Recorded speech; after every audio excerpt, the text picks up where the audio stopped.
guys here? Yep. Go ahead and turn your mics on. Mike's on?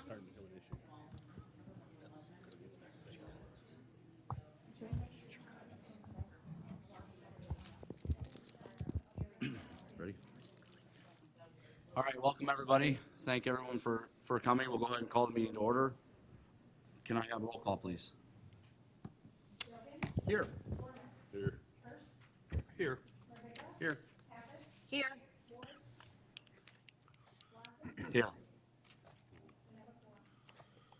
And if everyone would just stand for our Pledge of Allegiance, please. I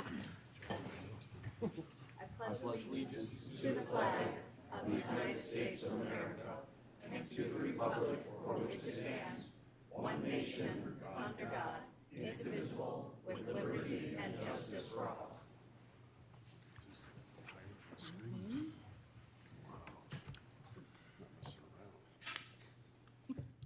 And I need a motion and second to approve the agenda. So moved. Second. All in favor? Aye. Aye. Motion carried. And we're going to, first off, I just want to say thank you. We have a great showing tonight, so thank everyone for coming out. And we're going to go ahead and move into public comments. Before we do, especially since we have quite a few public comments tonight, I just wanted to read something regarding our protocols for public comment. It is protocol of this board to use this, excuse me, to use this board meeting, to use the public participation portion of our meetings to hear from the public. Comments are limited to 3 minutes per speaker. We as a board do not engage in discussion or respond to questions at this time. We focus on listening out of respect for our community. However, as appropriate and necessary, we will use district's regular communications channels to share any information that may address questions or concerns raised here tonight. So for first public comment will be Steve Jerger.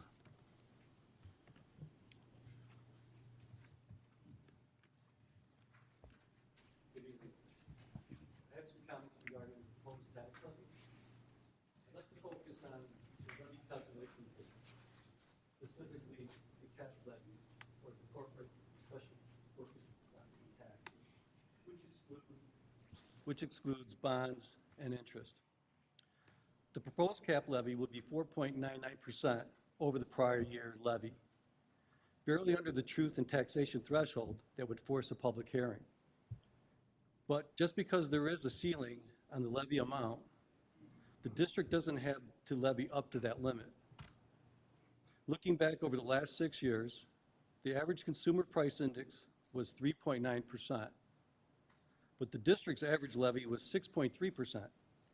That's more than 50% higher than the rate of inflation. Why is the district's expenditures climbing faster? To put this into dollar terms, the cap levy in 2020 was $45 million. And in 2025, it will be $60 million, an additional $15 million in revenue in just 6 years. I would suggest that the district use more of the fund balances to cover expenses, and there are sufficient funds.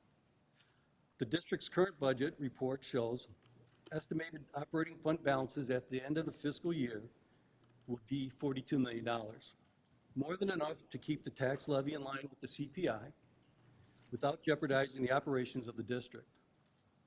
I know tonight's presentation will show a decrease in the tax rate, but that's only due to the bonds rolling off and to the ever-increasing property values, the EAV. It's not due to any spending restraint by the district. So I ask the board to reject this tax proposal, the tax levy, and recommend that the levy not exceed the rate of inflation. The district needs to be fiscally responsible. The board representing the taxpayer needs to ensure this. Thank you. Thank you.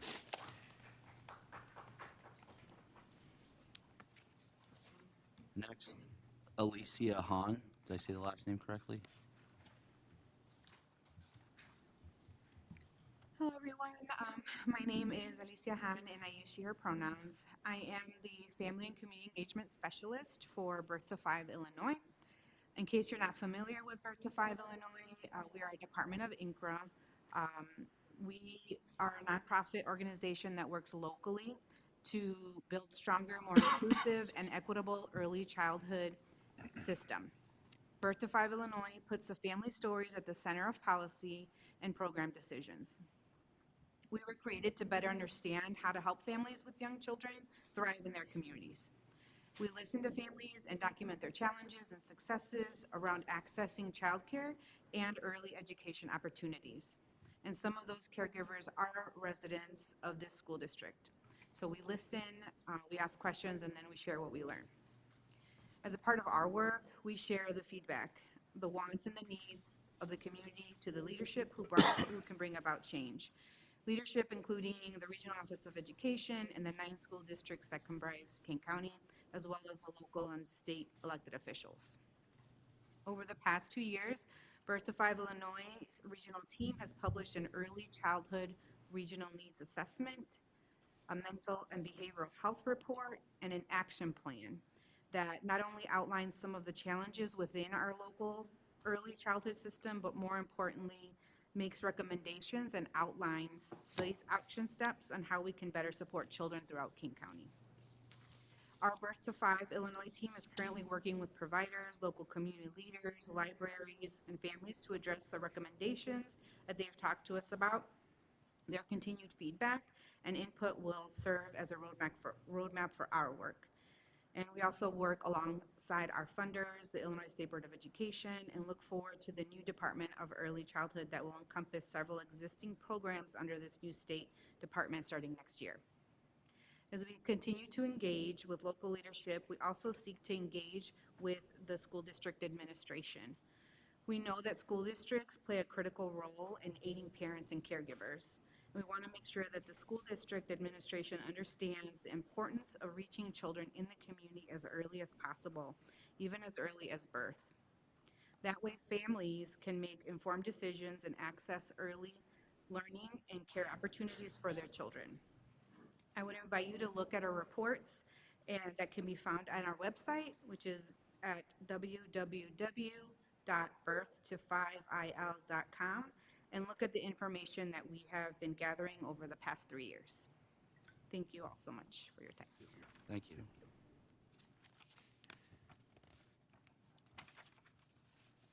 Next up, we have PK Parekh.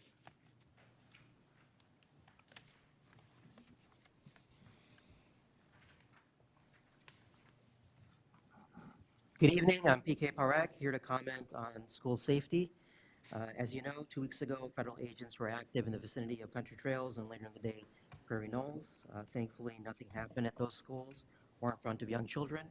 However, a lot of parents in the community remain concerned that the district's response did not address the potential that existed for the situation to escalate into a school safety event.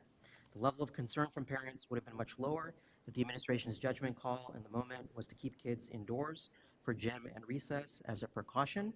The secure action to use I Love You Guys Foundation standard SRP terminology. While administrators confirmed if the federal operation was still in progress or had left the area, that would not have caused a major disruption. The school could operate normally inside the building. While facts were gathered and verified, staff would be in a better posture to quickly take additional steps if the situation escalated, and they could return to normal without alarming students once the risk was cleared. So, on behalf of many people in the community, I ask that you review the district safety protocols with fresh eyes and an open mind. Specifically, 1, accelerate your review schedule for Board Policy 4170, which concerns safety. The policy was last reviewed over a year ago in July 2024, before the various scenarios we have seen this year throughout Chicagoland involving federal officers near schools. 2, that policy says the board or its designee will annually review each school building's emergency and crisis response plans, protocols, and procedures, as well as each building's compliance with the school safety drill plan.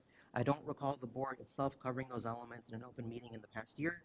If it was delegated, then from a governance standpoint, how do you know the district is compliant without a presentation or a representation by your designees to you as a collective board? 3rd, look at the protocol for things happening near the school but not on school grounds. What if there's another federal operation, a gas leak, chemical spill, a bear spotted 10 houses down from the school? Would a secure action or some other response make sense as a default response while things are being verified? 4th, review why the district did not consult local law enforcement during the event and why the district did not notify the base after-school program coordinator. Shouldn't those 2 things be part of the standard protocol? 5th, review why communication to parents wasn't more prompt to say something happened nearby, it's over, the kids are fine, the pickup, bus transportation, and after-school programs are all going to continue as usual. If anything else concerning happens today, here's the number to call to inform the district. And then lastly, look at how each building's standard protocols are communicated to parents. Other school districts post a lot more information publicly and take steps to ensure parents know the safety protocols. For example, see what St. Charles and Geneva post on their websites. So those are 6 ideas I could squeeze into 3 minutes. I will leave a copy of these remarks for your reference because I know sometimes I'm difficult to hear. And please consider them along with others' feedback as part of a plan to improve school safety protocols. Thank you. Thank you. Next, we have Ginger Romano.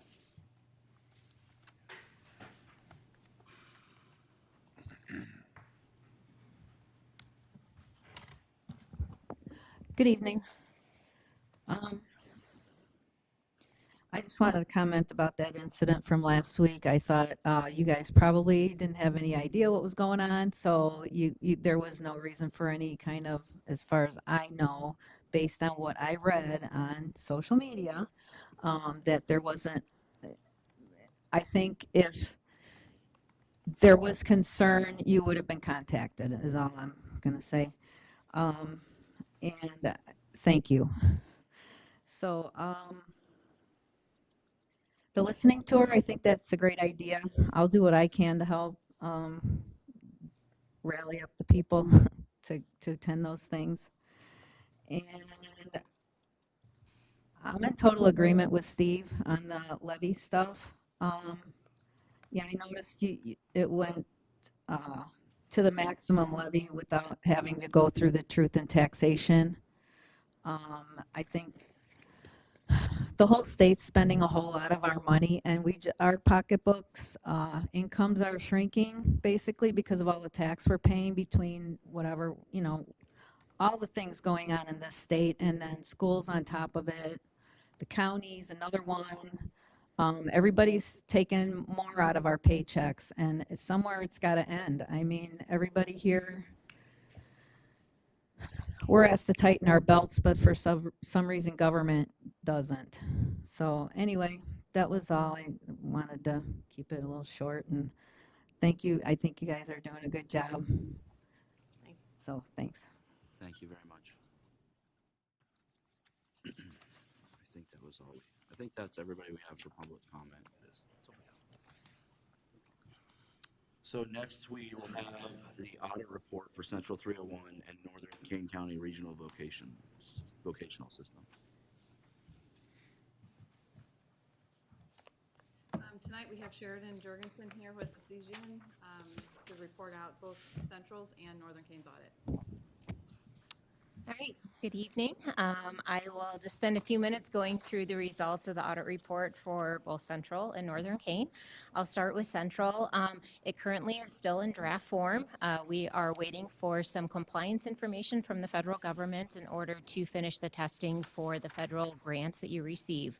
So once we have that, we will be finalizing the report. Nothing will change in the actual audit report, so everything that I mentioned today will be as it is, but there's required documentation that we have to do on our end to comply with what the federal government is requiring.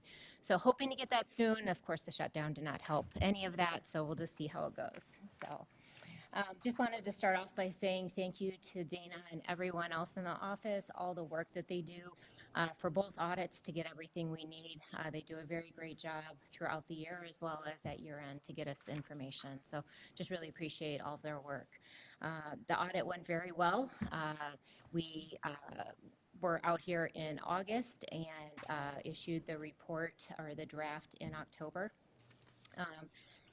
In the audit report, the first thing you'll see is our opinion letter, and that's really the most important part of the audit report. It's an unmodified opinion under the basis of accounting that's allowed by Illinois.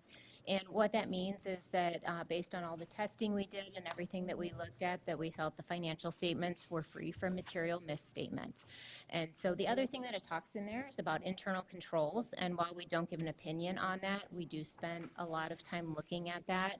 And so we look at cash receipts, AP, payroll, year-end reporting, month-end reporting, as well as grant compliance, and just making sure that everything is being done according to written policies and procedures. Also making sure that there's proper approval and review of everything that goes on in the district. So there's no deficiencies or concerns with the internal controls that we looked at this year. In the audit report, we show the financial statements by each of the funds. And on page 9, you'll see the total income for this year, or for fiscal '25, was $2.5 million. That was pretty much an increase across all funds. Operations and maintenance did drop about $130,000, but otherwise all the other funds did increase for the year. In the rest of the audit report, you'll see the footnotes that gives a lot more detail on the various numbers that are in the audit report, long-term debt, fixed assets, et cetera. There's really no change, no new standards this year that came into play, and so what you see is kind of similar to what you've seen in the past. And then at the end of the audit report is the single audit, which is what I was referring to, the audit for the federal grants. This year we tested the special ed cluster grants. There was no deficiencies or concerns or compliance issues related to those. So that is central. And then for Northern Kane, similar good news. The opinion as well is an unmodified report. Same thing with internal controls, no issues, no deficiencies. In that report, you will see that there was an increase of about $426,000 over last year. Similar to Central, just no issues. Everything looked great. Any things that we found that needed to be adjusted were made, and so there was no uncorrected misstatements as part of the audit. So that is a quick overview, but I can answer any questions that you would have.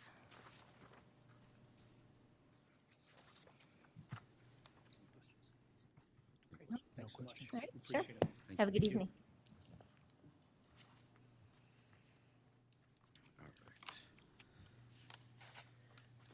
We're now going to move on to our consent agenda. Under the consent agenda is our minutes, our regular session minutes for September 15th, our executive session minutes for September 22nd, our treasurer's report, our payment of bills to Northern Kane County Regional Vocational System, our personnel report, our approval of a donation to PV student council activity account, and our superintendent search update. I'm going to pull the search update out of our consent, and we'll talk about that in just a minute. So for our consent agenda, a motion and a second to approve the items that I just went over. I'll make a motion to approve the consent agenda as modified. And a second. I'll second. And any discussion? Questions? Roll call, please. Yes. Yes. Yes. Yes. Yes. Yes. I'll move into the superintendent search update. We've been working very hard to kind of go through our superintendent search firm, and we've done several interviews in the last couple weeks as a board, and we're continuing with that. We got to see some great candidates. We were able to have two separate, both the board doing interviews and then community members along with stakeholders do interviews as well. And so we are extremely encouraged by the process, but we're still in the process. So that's kind of our update at this point, and we'll hope to have more of a finalized update before our next board meeting. Anything else on it? So you're on the timeline that the board has set from the beginning? We are on the timeline that we set from the very beginning. Do we need to approve that? You don't need to approve that. No, that's just, that was an update. I'd be pulled out. You're fine. All right. Next is I need a motion and second to discuss and approve the tentative tax levy. So moved. Second. And any discussion? I was going to do a Questions? presentation. Yep, we're going to do the presentation. Yep. Okay. So in your board packet, you have the 2025 tax levy, the memo, the presentation, the resolution. You'll be asked tonight to approve the tentative levy, and then in December, you'll be asked to approve the final levy. As in past years, it's necessary to request a higher amount that we anticipate getting, just to ensure the full access to the dollars that we need for our new construction EAV that comes on to our tax. The law provides that we cannot receive more than what we're entitled, but you can't receive more than what you don't ask for, and then you can't receive more than what was requested in each fund. So this slide here shows you the timeline, the levy timeline. You have to have your tentative levy 20 days prior to your final levy. So this kind of just shows you the timeline that we are going to meet. The November board meeting and the December board meeting falls within that parameter. And then we'll deliver the levies to all the counties and everywhere after the final's been approved. And then the final tax levy for any taxing body is due December 30th, so we will make those deadlines. This slide shows some history. Every year I try to review some of the historical trends with our equalized assessed value, which is EAV, and our new construction EAV, and then the school tax rate. So you can kind of see from 2025 to 2020 to 2025 where the numbers have been over the years. Since before 2016, Central 301's rate of EAV increase has been higher than CPI and the percent of the debt service payments, so that makes our tax rate decline. And then that only holds true as long as the EAV is higher than the bond payments increases. This year, you'll see later in the slides that there's a decrease. So that's the decrease for the 2013 series bond payments are falling off in this levy. So there's a pretty significant decrease that I've been talking about over the last years that this time is coming. It's finally here. So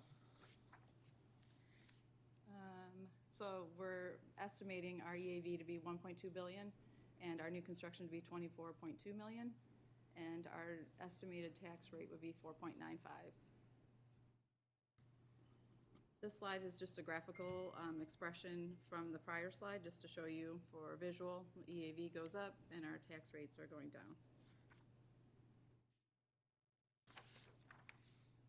Here, every fall, the King County Tax Extension Department posts these online for every taxing body in King County. It's a very useful tool that we use for our projections. If you look in the middle, you'll see the rate setting EAV is that $1.2 billion that is referenced on the prior slide, and then the total $20.22 million for the new construction amount. So those numbers are what we put in for our projections, and then based on historical trends, that's how we decide what we're going to ask for. So also on top of this, they do this in September. So most school districts in King County have this tool in September.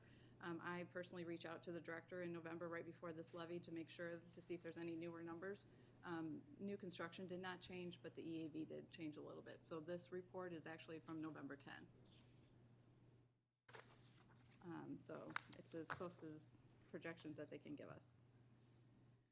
So from that slide, I just was talking about the September, November columns are the ones, there's the 20.22 million and the 1.2 billion that I had shown on the prior slide.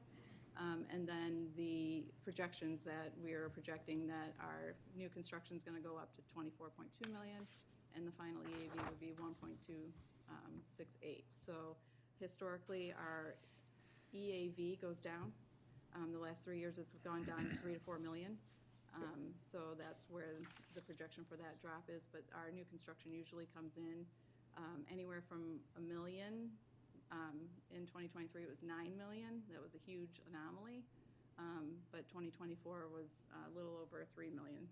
So 3 to 4 million. So that's where the projections come from.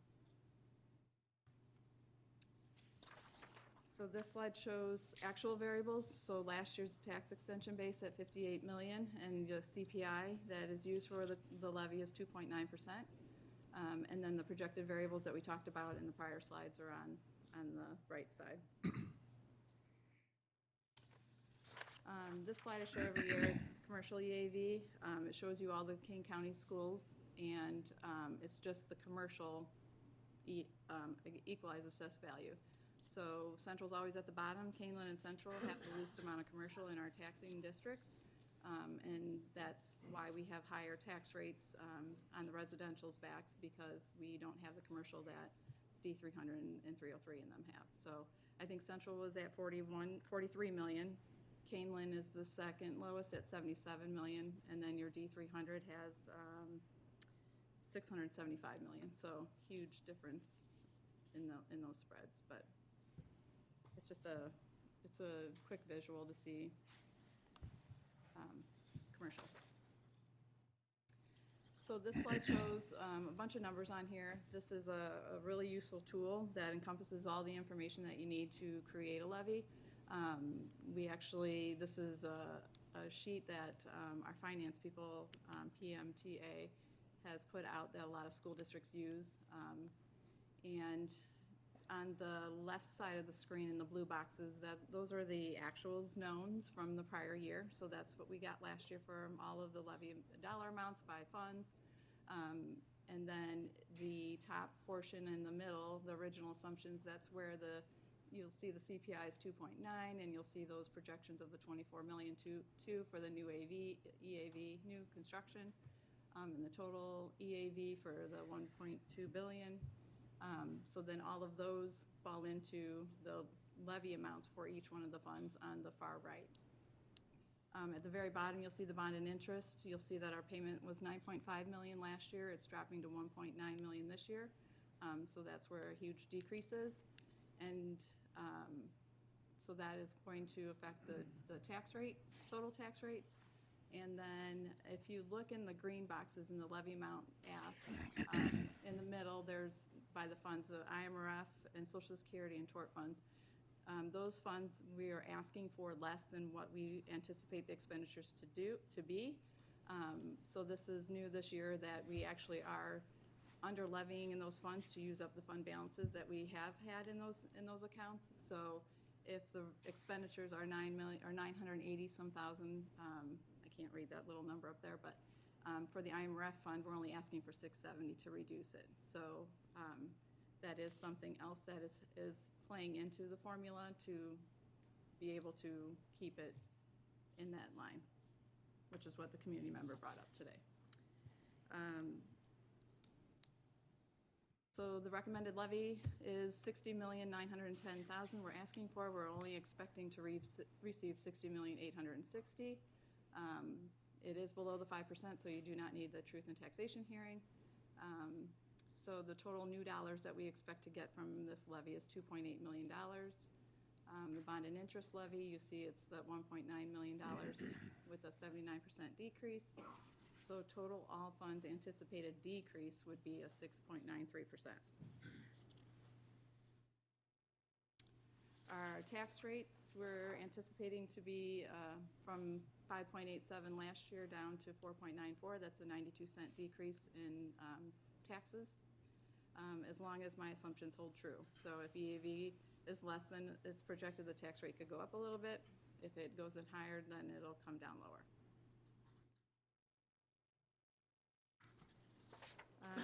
And then just to kind of explain the levy receipts, it's very confusing. So right now we are doing the 2025 levy, that we will see the money, the early money in spring, May of 2026, and then the following fall of 27. So this levy that we're asking for is for funds for next school year. But it's also in the budget that was just approved in September, half the year's worth. So it's levy year, fiscal year are like slightly different. So I tried to put that in a graphical so you can kind of see how it crosses fiscal years. And then just basically, we'll get final notice in usually April, May. We get the final numbers of where we truly land and how much, and it should allow us to be able to get the money that's available to us. Any questions?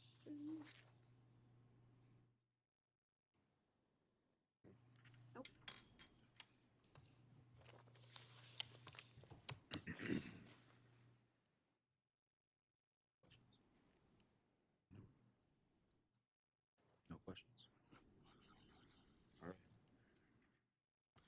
Get the motion in a second, so now I need a roll call vote.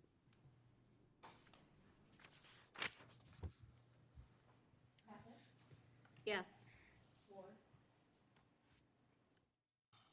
Yes. Yes. Yes. Yes. Yes.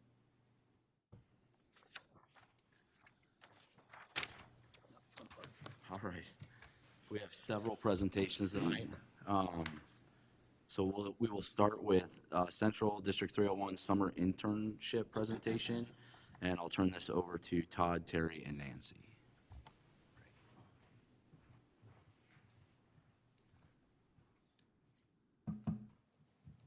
Good evening, members of the board. Thanks for having us here this evening. Want to give you some really great news about what the programs we ran over the summer. It seems like so long ago, but yet we're already back in the swing of things for coming up for next summer already. So go through myself as the director for Northern Kane, kind of give everybody a little refresher. I know I've been talked to many board members a couple different times. We handle all of the grant funds for all of Career Tech Ed, along with helping all the districts in the region to prepare all their Career Tech Ed programs. How do we build those programs? And then tonight you'll get a chance to hear from one of our partners with the Alignment Collaborative. And part of that job for me is to go out and find these business partnerships and build those partnerships for opportunities like you're going to hear from our students this evening. And then along with, we'll have Nancy Coleman from Alignment Collaborative speak, and then Dr. Todd Stern, who's our work-based learning specialist here for Northern Kane. So over the summer, we've been working on this now for 4 years for our summer internship program. This past summer, or actually started last spring, we were able to serve 3,418 students with resume building workshops. And that was done through both in-person and then online sessions for all of our students. That was across the region, so for all 11 high schools to have that happen. As we moved then into the summer internship program, we had 55 companies this summer that we worked with to offer internships, and that included all 4 of our school districts themselves. Overall, you'll see in a moment here how much we grew, but we had over 1,000 applicants this year to apply for that program. Of those 1,000 applicants, 850 of them provided their resumes. I think I killed a small forest printing out those resumes and going through all of those. But then to go through and review all those, make sure they were in the right spot, or even coach and counsel students on, were you in the right spot? Is this really what you're interested in, and being able to go from there? The next thing was to have parent meetings with all of our students and their parents about what the experience would look like and what the expectations were for all those students going through the program. So applicant-wise, we almost tripled our number of applicants since last year. Looking then on the far right there, you can see that while the agreement with Alignment Collaborative guaranteed, I think, 15 spots, we're able to provide 34 internships across the district this year. And then looking at the breakdown of students that we had a wide variety of students that applied, but it really, when we look at the demographics, it really equaled out where we're at as a region for students. So really exciting news there with that. Internship spots filled. 243 spots filled this past summer. That was up almost 100 as compared to where we were last year. When we think about this, there are roughly 5 of us that are going out visiting these students in person, on site, and checking in on them. So our month of June can be a little bit chaotic from time to time, going out and making sure we check in on everyone. Overall, looking at our recruitment and growth, you'll see Alignment Collaborative is a great partner with us in helping find those business partners that are willing and able to have our high school students come in to this. And you're going to get a chance tonight to hear from some great students on how these internships have helped them grow and help them to guide them with where they want to go next. I'm going to turn this over to Nancy Coleman from Alignment Collaborative. Perfect. Good evening, and thank you for letting us speak to you tonight about this partnership between Northern Kane County Region 110 and the Alignment Collaborative for Education. Just for your reference point, before we jump into the numbers, the Alignment Collaborative for Education is a 501c3.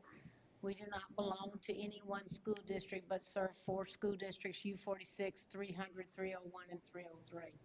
This was a vision of Mayor Captain in the city of Elgin several years ago. We were very concerned about future workforce development and students graduating from high school not prepared for the workforce.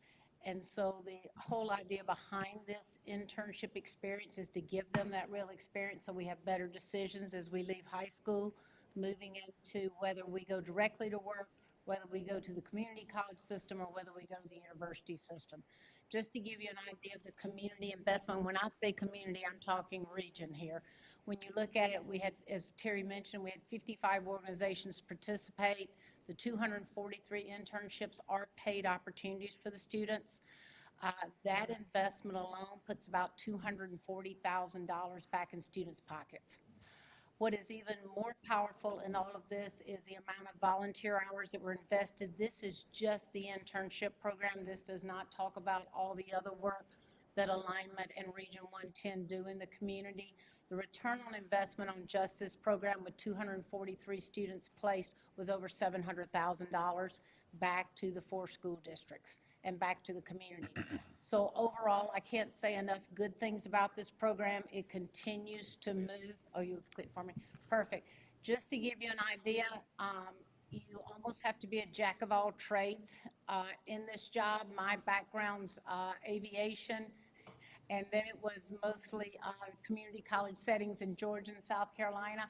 But as you see here, this is not just being in manufacturing person. You've got to know a little bit about everything. So you will see all the different industries where we place students. We have over 200 business and community partners that fit under one of those industry clusters.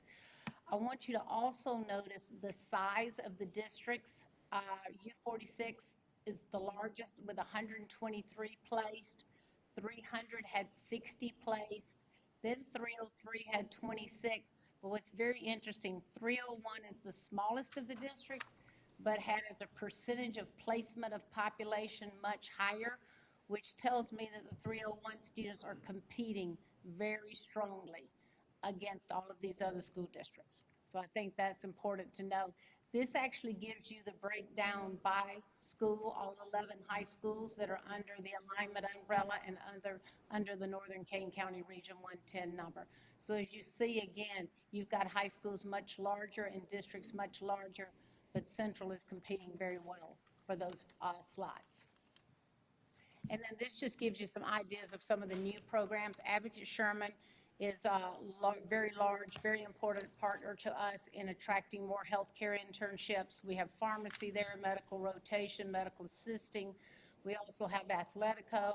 We started for the first time the first responder program with Hanover Park a year ago, moved it to Elgin this summer and did have students in that program from 301, but you'll just get a good feel for it. When you go to recruit, you've got to be sure you're trying to match up student interest across the board. Terry mentioned we had over 1,000 applications, over 350 students wanted health care, which is interesting for all of us to observe as we prepare students for the future. Health care is at the top of their list. So we will continue to work on those. And then this just gives you an idea of the responses. 78% of 222 at the time. The reason why that number is slightly less than 243, we did have a few students that were sophomores that served in this role, but they are telling us that this is making a significant impact in their decision-making process. Hopefully it's saving mom and dad some money with students not going off to school and changing their major 3 or 4 times. We try to sort that out before they leave the high school, which is not the way it was a decade ago, so we are working on that. But it's a pleasure to be with you. I don't want to take any more time. I'm going to turn it over to Dr. Stern because you're going to get to hear about their experiences tonight, and that tells you the whole story. Thank you for your time.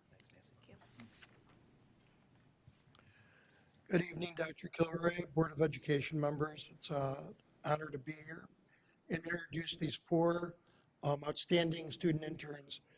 So as was mentioned before, this is a competitive internship program.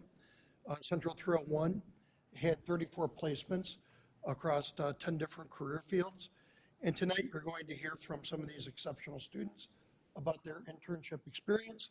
I think you're going to find that they really exemplify what it is to be a Central Rocket, that they bring honor to the school district, to the Board of Education, to the community. I look forward to continuing to follow their footsteps and their journey as they move on from their high school experience. As I mentioned, you're going to hear from Nahar. Nahar completed a marketing business internship in her junior year with Rosati's Pizza, with Wintrust Bank. And then this year, she came back and worked with Jay Rosati, heir to the Rosati franchise, who has developed Rosati University and was able to train with him this summer. You'll also hear from her sister, Neither, who also worked at Wintrust Bank as an intern in her junior year. In her senior year, they invited her back to continue to work with Wintrust Bank. And then Jashayla Slaughter, an intern with us, Good Shepherd Pharmacy Tech intern, went through the pharmacy tech procedure and working on getting her pharmacy tech license, if you don't already have it. Let you talk a little bit about that. I had the honor to join her for a tour to the Midwest School of Pharmacy, where I got to watch her firsthand do some compounding this summer, which was very cool. And Youngjun Cho. Youngjun interned with one of my favorite companies, one of our companies that really focuses on giving interns a great experience. He was with Lakeview Precision Manufacturing. If you're familiar with that company, it's South Elgin Company, female-owned business, leader in precision manufacturing, and really give the student interns a great experience with all aspects of the company.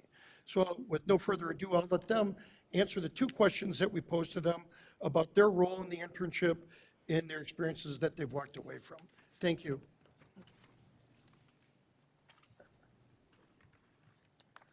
Hi, my name is Nother Thucker, and for the past 2 summers, I've been grateful enough to be called back to Wintrust. Through this experience, I not only learned the basics of being a teller, such as cash handling, customer service, and also learning how to work with financial software, but I've also been able to learn more about finance, which is the field I'm trying to pursue further on. What I learned about finance is that it's not just about the numbers, it's not just about the math. It's about making those customer relationships, because if you're trusting someone with your money, you must trust them too.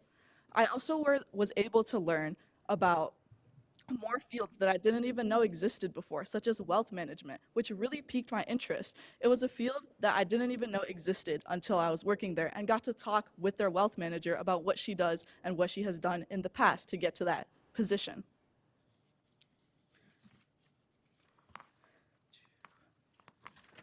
This experience was able to connect me with what I want to do in the future because it taught me about beyond the field.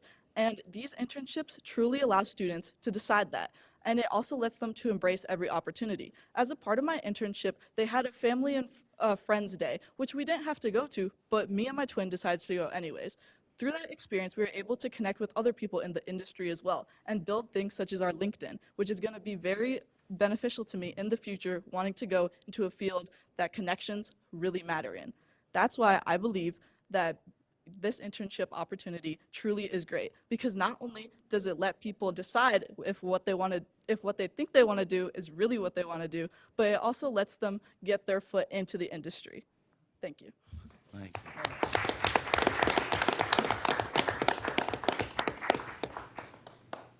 Hello everyone, my name is Nihar Thakkar and I was honored to be chosen by Alignment Collaborative for 2 summer internships in the past 2 years.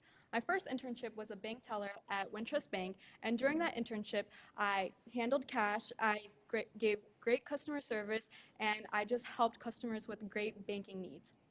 My second internship was a social media intern where I worked for Rosati's franchise. The first 30 hours of my internship, I was in the back, which meant I was learning how to make food, I was helping customers, I was taking orders, and just getting to know the restaurant community. The next 30 hours of my internship, I worked with Jay Rosati, one of the owners of Pizza Rosati's, and his amazing marketing team. During that time, I created promotional calendar for marketing. I created social media posts that he ended up posting on his social media, and just getting to know different marketing strategies and how marketing works overall for our business. Obviously, these 2 internships I've had were completely different, but from these 2, I learned that communication is key. Obviously, these 2 were very different. I didn't know what to do, but I stayed curious, asked questions, and I created great bonds with my coworkers and was comfortable asking them any questions I needed help. both of my internships connected really well when I was with school. So for one of my classes, incubator, me and my team created our own startup business. And during this business, I learned marketing strategies, I learned communication, I learned teamwork, and these skills I was able to apply to my internships. I learned that it was very important that these internships needed these type of skills. And I learned that these lessons that we learned from school were used in real life situations. It helped me understand how life we learned in school actually work in the real world. These internships also very much influenced my goals in the future.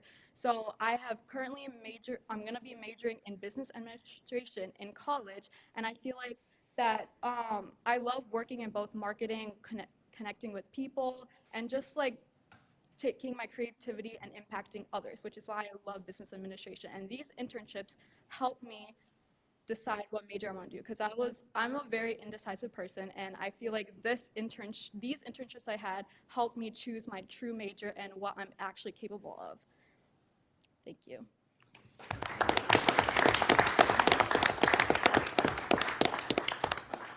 Hello, I'm Jashayla Slaughter. I was a part of the pharmacy technician summer 2025 internship. And first and foremost, I just want to explain how astonishing of an opportunity this was for me.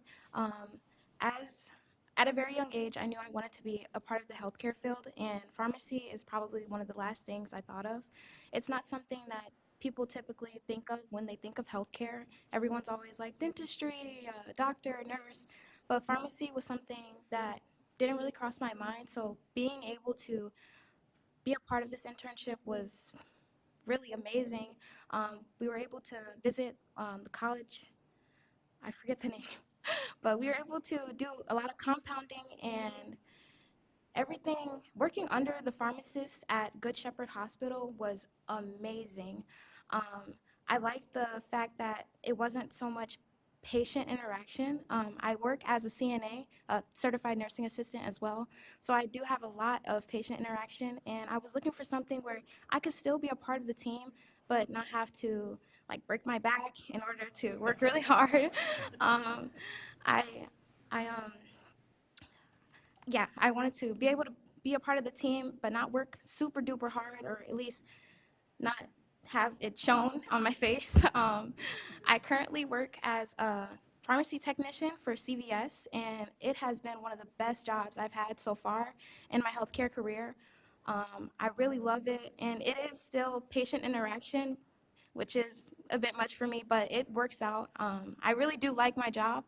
Uh, um, Josh, yeah. Oh, yeah. So, just a second. Sorry. So yeah, working under CVS, I've had a lot of experiences with working under pharmacists, and they've even thought about making me a lead tech, and that's really amazing since I've only been with the company for such a short time. I've also had opportunities to join independent pharmacies as well, which is amazing. Because I am still in high school, so I'm still relatively young. Also, I'm on the pathway to becoming certified as a pharmacy technician in the state of Illinois. But, I have to turn 18 first, but I'm on that route, so just bear with me. But if I haven't said it, this has really been an amazing experience for me. It's something I can talk about during Thanksgiving, something I can talk about on and on and on. I really just wanted to be an inspiration to the younger generation and my peers. My peers during the internship were so supportive, so were the mentors, my instructors. I seriously had such an amazing experience. I don't have anything negative to say at all. Everything went exactly how they said it was gonna go, and everyone was really lovely. So yeah, that's really all I have to say. Thank you.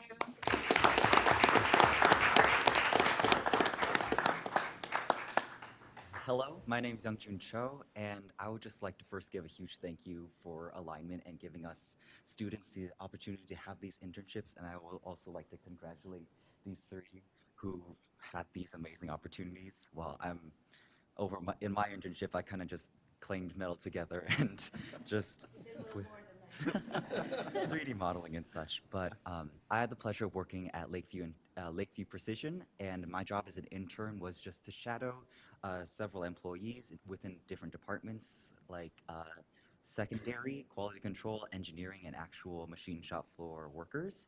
And my focus was working with the shop floor workers, and what I did really helped me to open my eyes about the actual industry and everything that goes into the manufacturing trade. I feel like when people think about manufacturing, they think kind of like cramped, dirty, dark working conditions, but it's really this open environment where people can strive to work towards their technical goals and put out these products that they're proud of. And I really felt that environment there at Lakeview, where they really welcomed me and my other interns that I was working with and helped us integrate into their machine shop workflow. And something that I really popped out to me when I was interning there was the level of communication within the different departments. Every single aspect of their company was so integrated into one another.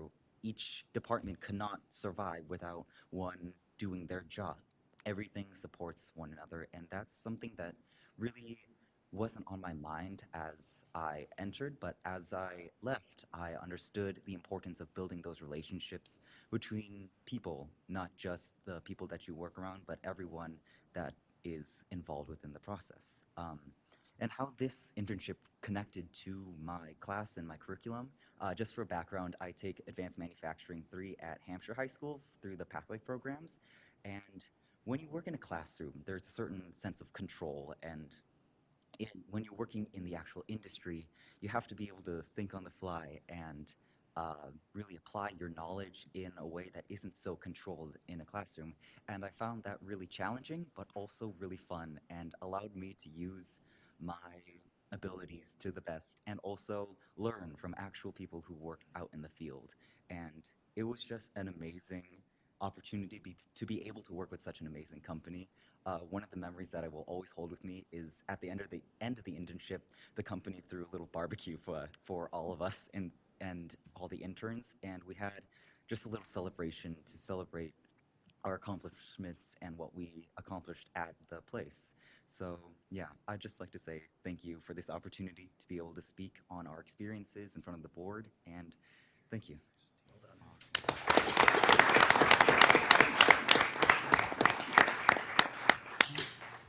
And none of this could be possible without the support of our interim superintendents, without Stephen Books as curriculum director, working with all of us on this to go through everything. And you can see that it's the reason why we come to work every day, to get those experiences for our students. So we can't thank the board enough for their support through all of this. We'll take any questions if you have any. I do have one question. How can businesses in the district or in the area express interest to have these interns? Sure. What does that look like? So it's an easy email or a phone call to either Todd or myself or to Nancy.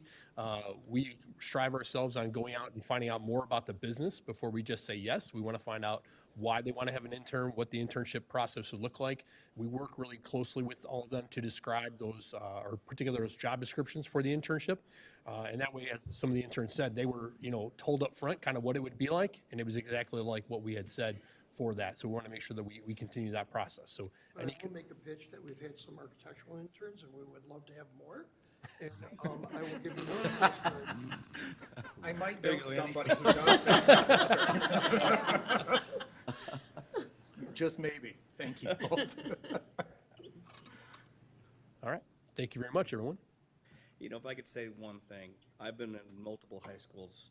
This is just so impressive what you guys are doing. So Todd, great job.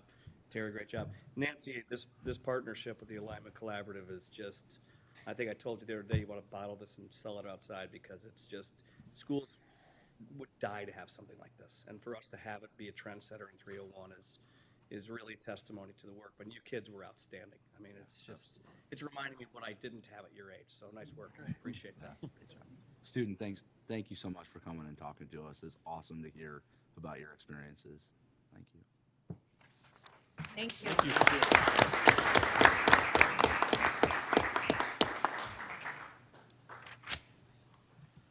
All right. our next presentation will be on girls flag football by Mike Sutter.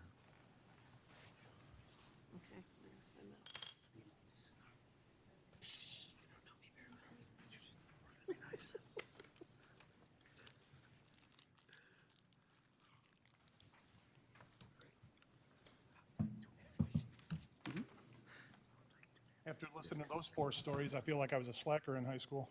There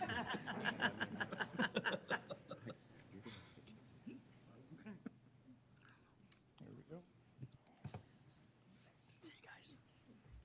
go. Since I've got a captive audience, my name is Michael Sitter. I'm the athletic director at Central High School. I also oversee activities. Since I got here, I'd like to do a quick review of some things that have happened this fall at Central High School that are really outstanding. First of all, cross-country program joined the big boys as a 4A school for the first time, and both the boys and girls programs got out of regionals and into sectionals, so that was quite an accomplishment.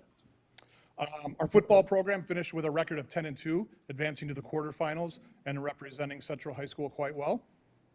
Boys golf won the Fox Valley Conference Championship and a regional championship and sent Tyler Saman down to state. Girls golf had a record 20 girls out for the program, and freshman Olivia Cavallari qualified for sectionals. Boys soccer set a record for the most Fox Valley wins they've ever had since joining the conference, and played well until lost the championship in the regional. Girls volleyball won their 2nd consecutive regional and played in the sectional championship game. And then on the activities front, we have 3 new clubs that have gone through the approval process and been approved for probationary status. We have an investment club where students will study the stock market and other investment strategies as a group. We have a history club, which was, the proposal was very unique. You know, when I saw it, I thought it was going to be based on, you know, I pictured a bunch of students going over World War II strategy. The proposal is very local based. They want to study Burlington history and the history of Burlington schools, and that as part of their focus. So I thought that was very unique. That was approved. And then finally, we have a Dungeons and Dragons club that has started at Central High School. So trying to increase a sense of belonging throughout the building, and I think these 3 clubs will help do so. What I'm here for today is to give a proposal to the school board about possibly adopting girls flag football as an IHSA sport for next fall, for the 26-27 school year. So girls flag football already exists throughout the state of Illinois. There are about 200 schools that have flag football for females. In our first year, we would offer 2 levels of competition, a varsity and a JV team. And in that, we would hire 3 coaches. There'd be a head coach, and then there'd be a varsity assistant, and there'd be another assistant who ran the JV level. And this would align us with the other 9 schools in the Fox Valley Conference who already have girls flag football. It is a fall season, so it would start with the other fall sports, football, volleyball, all the sports I just went through in early August. You must have 2 weeks of practices before you can compete in the first game. Of those 2 weeks, each athlete must participate in 9 practices before they're deemed physically fit, ready to play their first event. And you can play up to 25 games in a year. Most schools play about 20. The rules are set by the NFHS, the National Federation of High Schools. Illinois does adapt their rules to fit the needs of the local schools, such as length of halftime and playing time, things like that. Fox Valley also changes some of those rules to adapt to their needs. So in the first week of school, we had an assembly for each class, 4 assemblies during a school day. And in that time, we gave a survey to all freshmen, sophomore, and junior students. They downloaded a QR code on their phone because we knew they'd have their phone, maybe not their laptops, but they'd have their phone. And these are the results of the survey when asked the question, if offered at Central, what sports would you be interested in joining?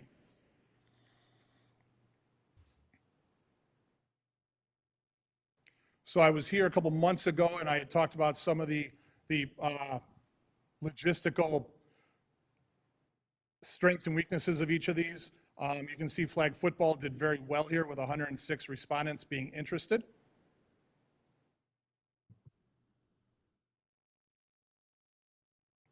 Some of the challenges we're going to have in adding a team to our fall lineup at Central High School would be space. It looks like we have a very large campus, but when you add an elementary school, a middle school to it, and all the existing structures already on it, it is kind of limited. We would have to have our fall program share space and look to create new space possibly out of a baseball outfield. Finding qualified coaches is difficult. I was part of the process that added lacrosse to a high school several years ago. And adding a new sport like that, you don't get older coaches. You don't find 55-year-old people who played that sport when they were young. A lot of the coaches are young, and they need a lot of training. And that's where I would come in giving that training, providing clinics for these coaches each year to attend and get stronger at their sport. And then just making sure we have enough players. Like I showed you in the last survey, there's other ways to also make sure we're going to have enough participants in this sport. CYFL already has a flag program that started very small last year with 12 participants and is up to 50. We had a Powder Puff game during homecoming this year that had 139 participants play in that. And Central Middle School had a meeting for any female students interested in playing next year, just to see what the numbers would possibly be. And 31 girls attended that meeting either before school or after school to get more information and show their interest. So these are the estimated financial costs to start up a sport. The flag football itself requires only the flags, the belts, in order to be played. Helmets are optional for this sport. My suggestion would be to purchase the helmets no matter what, so that every athlete, if they chose to wear them, could. I would hate to have a young athlete who wanted to wear one and we couldn't provide that for them. Uniforms. A base jersey is just a blue and white set. We would need to purchase home and away sets, and usually we would go with a upper tier uniform such as Under Armour or Nike, mostly because it lasts longer. And there is a total cost for the startup for the first year, and then annual costs. Those numbers are based on the 26-27 school year for referees. For coaching, you know, when you think about flag football, it's not really a comparable to tackle football. I would say it's more comparable to lacrosse. This length of the season, the number of games played in flag football, they can play 3 games on a Saturday. Okay, so it's a little different. So in looking at it, the estimation, I would suggest that it gets put at column H for a head coach and column F for assistant coaches. And then the travel to 10 or 12 away events per year is calculated there also. So at the end of the year, it would be up to myself, the administration at Central High School, to measure, was this successful? Did flag football meet the needs of our athletes? And a lot of times that goes beyond the winning. It goes back to the social emotional. Did athletes have a good experience? Will they remember it positively when they leave Central High School? And there's a lot of ways we do that, and I listed a lot of those here. Next steps would be to ask the school board to approve this at their December 15th meeting. I would notify the Fox Valley Conference that we're ready to step in and become the 10th team with this sport in the conference. We would garner student interest. We'd sit down with the CA to create a salary structure. Human Resources would post the position. And we would begin the hiring and training of staff, and hopefully in time to create a summer camp schedule and fill a fall schedule for next year of non-conference games. Are there any questions for me? It would be the Fox Valley League? Fox Valley Conference? Conferences. Do all the schools in it, do they have enough athletes to support a JV and a varsity? They all do this year, yes. Some have more than that, where they're playing a third level and trying to schedule a third level. How many players are on each, the varsity and the JV, or would we allow? So I put 30 there. I would say it's about 15. You want to keep it a level. 7 athletes play at a time. Now, the best athletes will play both ways, offense and defense, but most teams keep around 15 per level. Okay. And then on the slide that you had for the student interest survey recap, large portion of none. Was there like an option for kids to write in what they'd be interested in? If it's something outside of, the given flag football, tennis for boys and girls? And There was not. Okay. Those are the sports that have been brought up to me in the 6 months since I've been in the district, whether it's by athletes or parents. They've reached out with that interest, so that's what I included. Sweet, okay. Mike, how many other schools in the Fox Valley Conference have girls flag football right now? All 9 All besides 9. us. So We're we're the only ones one who who do don't not. have it. Thanks.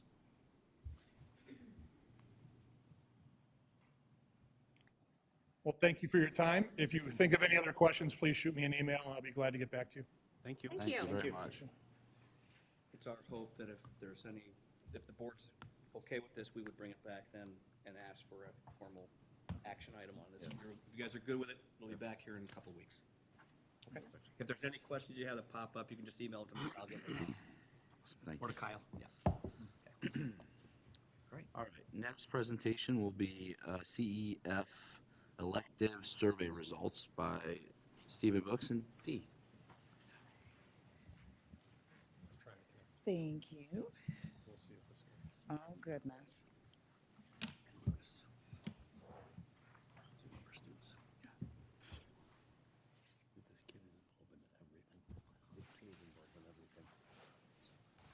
Forgot about how cold you guys like to keep it in here. It's freezing. You guys. Saving money. I wear my parka. Thank you. Really? No. No reason.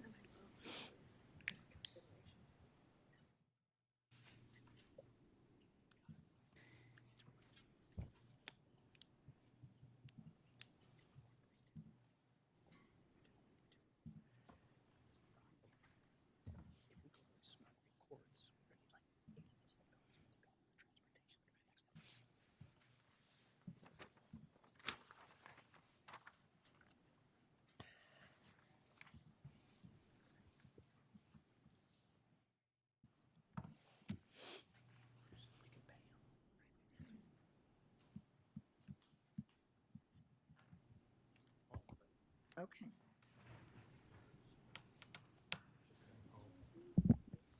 It's refreshing. I don't know. I tried to do this the other day, it was miserable, so keep it tight.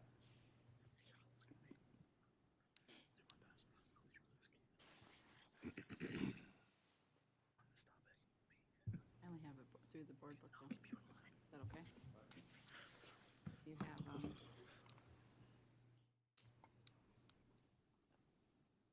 There we go. There we go.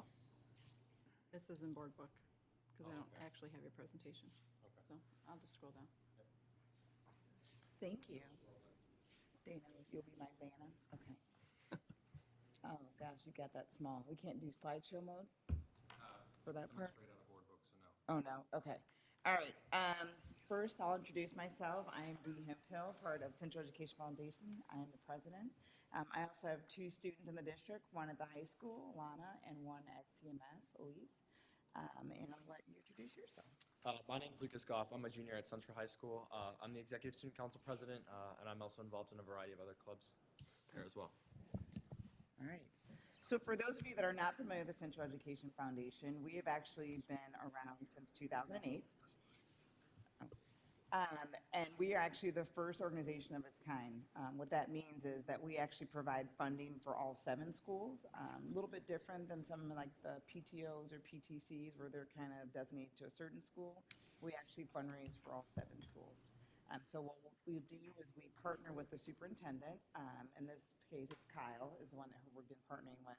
And he kind of lets us know like what are some of the things that we can probably get back and fundraise for. And so that's kind of how we are able to kind of partner with our district. Other than that, other than the students, we also help the staff and the educators. Recently, we established an educator grant. And so you might have seen recently that there was a Barnes & Noble book fair where we helped to partner with the librarians on that. And the numbers are still rolling in, but I know that particular day that was everyone was in person, we raised almost $11,000. and sales. So that's something that we partner with. And so what educators will do is they'll let the foundation know about different things that they want to get behind and basically help to grow their classrooms. And then we decide as a board if we'll help with that. So that was the most recent thing that we did was the Barnes & Noble. And soon we're going to have an author come to our district, more coming on that, that we're also going to help fund as well.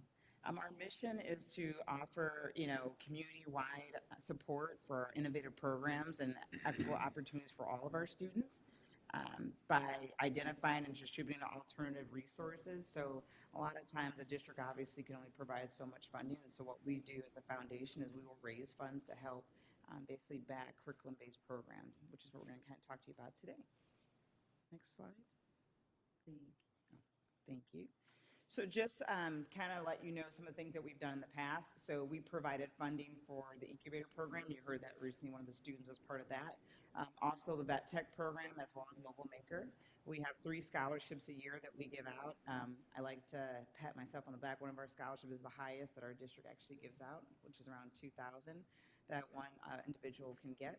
And as I mentioned earlier, we have educator grants where the educators are able to come to us and ask us for backing on certain programs that they're looking to do. Some of our fundraisers, I like to say past, present, and future. Some of you might have heard of Trivia with a Twist. That was the foundation. Back to the Hill that we've done for 4 years with the exception of last year. We've also been behind. I just mentioned the Barnes & Noble Book Fair, and then coming soon, once I find a barn, we're going to try and do Boots and Barnes Bash. So that'll be another fundraiser that we'll be looking to do. As I mentioned earlier, one of the things that we like to do is partner with the district to figure out what are the different innovative ways that we can help provide support. So recently, as Mr. Sitter had mentioned, they did a survey which we were actually a part of. So not only were they looking at the different programs that they could provide, such as tennis and flag football, but we also had a couple of questions in there about curriculum to see what would interest the students. We'd heard more than once that there were certain type of curriculum that we didn't have in our district that students were really wanted to see. So what we decided to do is kind of partner with the athletic program here department and add 2 questions in the survey. And one of those questions was, what do you want to see? What are some of the things that you would like to see our district get behind? So 726 students answered that survey. We also sent out a similar survey to our parents, and 322 parents answered the survey. Not too bad numbers. This just went out to high school parents because it kind of influences them right now. And obviously the high school students. So we'll be able to see if they're similar in what they wanted. But I will say that we did highlight they really want to see culinary arts and digital marketing, graphic design. And I will let you talk about the survey. So as Dean mentioned, at the start of the year, we polled students. Students were able to select 3 classes that they would like to see offered at Central High School. The number 1 leading response was culinary arts, with over 60% of students selecting that as one of their top 3 options, followed by fitness and personal training, and then digital marketing and graphic design. Now, I do want to caveat, currently we do have a, we'll call it graphic communications 1 and 2 course, which is similar to what we're seeing here with the digital marketing and graphic design. I do kind of want to add to that. From what I'm understanding from students, what they want to do is kind of enhance that current program. So some of the things they're wanting to see are just to explore how graphic design would support branding, social media presence, digital marketing campaigns. They want to learn about key concepts such as target marketing, the marketing mix, buyer behavior, advertising, promotional strategy. So it would kind of just take this course, this curriculum that we currently have, and take it a step further, and also be able to hopefully provide some collaboration with local businesses where some of our students may be able to actually be able to partner with them on some of these ad campaigns. So I do want to say we do have a graphic communications 1 and 2, but this would kind of enhance that a little bit. And then as far as the other one that we have here is fitness and personal training. Just to kind of add, we do have an individual personal training curriculum right now, but this would take it a step further where the curriculum topics would include exercise science, functional anatomy, athletic training principles, injury prevention, rehabilitation basics, sports nutrition, sports medicine. It wouldn't just be the individualized personal training that it is today. It would take it in another direction. So it would be more like a CTE, where then students would be able to, actually figure out if they want to do this as a, as a profession. And then we also polled our parents, as we mentioned, and the top 3 responses for parents were culinary arts, which we saw for the students. Then the second answer was wood shop or welding, and then followed by digital marketing and graphic design, which again was one of the top 3 for students as well.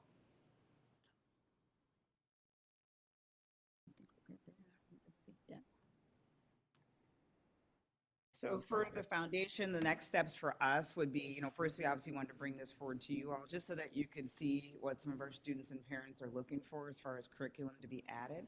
We already know that this isn't something that's going to happen tomorrow. What we want to do is partner with our curriculum directors in the district as well as the board on just figuring out, what is feasible, what makes sense, and just identify opportunities where maybe we can pilot a program, maybe we can add a little bit more to the curriculum. Based off of what we've heard from the students. The foundation is here to help financially, and so we would obviously partner with our curriculum directors on that. What are some things that we can help with to help launch some of these programs and initiatives? But it's really going to obviously be a short and long-term goals here, but I think we've got something to work towards. Any questions? Any surprises? Not a lot of love for orchestra in there. No, I'm sorry, honey. I'm sorry. No, yeah. That's No, okay. this is great. This is great stuff, seriously. So what are some of the next steps, and Stephen, maybe you've talked to this, on kind of implementing some of what the students are looking for? Well, I mean, part of that is going to come down to where do we want to go as a district, and also recognize the constraints that we're living in right now, but not hold ourselves back to the fact that we have students in the pipeline. And what opportunities can we rightfully give those students before they exit our doors? I don't want to stand in front of you and say like, well, we just have to wait. It's not respectful or reasonable to our current families and or students that are in our buildings. We've dealt with tight conditions for years. That's a fact. So part of this is what is reasonable that we could actually move forward with. I think what is nice, it highlights that there really is a need. There's an interest and a want out there, not just from students, but parents as well. And then how do we take that and find a place that we can make steps forward? And I was able to speak with Dee earlier about there's stuff on the one chart, and I'll just give you an example, okay? Because this is not scientific of what I'm doing, but on the student survey, which is number 5, for example, I saw child development listed here, okay? I think about our pathway programs that we have partnerships with other school districts. Currently, education students travel to Hampshire High School, and we're grateful the fact that we have the opportunity for our students. But there's also interest that starts showing up on these types of surveys saying like, oh, should we also consider a class that would bring back to Central in-house an opportunity? So now I'm talking teacher licensure. If we had a teacher that was hired as a family and consumer science license, they're able to offer both of that. Now, not only do we open the door to what maybe is possible, we have a classroom space to cover it, but also those students don't have to travel that are traveling and give up an additional period. So how do we really look at the data even more global to find out what really is going to work? And while it would be great to go with the number one thing and culinary and that thing, we have to be realistic about what does a space like that class look like and what would it take. It's not, I'm not going to tell you to no, because culinary is not what it used to be. Like when I traditionally went through culinary, it was called home ec, and how it was all kitchenette designed, that boat sailed. The classrooms don't look like that at all. So I would say that that's not even a no, but we would have to come up with a realistic plan to be able to come with true numbers and really see what is possible. But what makes me happy is that, and hearing the students earlier tonight is, this is what's changing their lives. Yeah. This is what is the meaningful thing. So we need not everything, but we need to bring the whole picture together. The young man that was talking about manufacturing, You know, it's everything that goes together, which is the same in education. So our core instruction married with some of these opportunities to provide the expertise the students want to have experiences with so they can make better informed decisions is what I see our final goal. So that's kind of where my take is. Okay. Can we take some movement? Yes, but I think we'll have a discussion later about that based off my presentation from last month. Okay. Okay. Thank you. Thank you. Thanks. Thank you very much. Thanks, Lucas. All right, our next presentation will be the 24-25 achievement presentation by Stephen Books and Kim Paulus.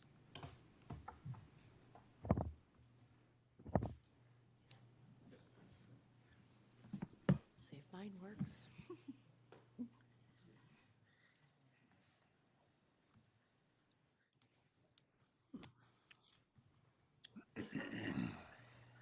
Warmer.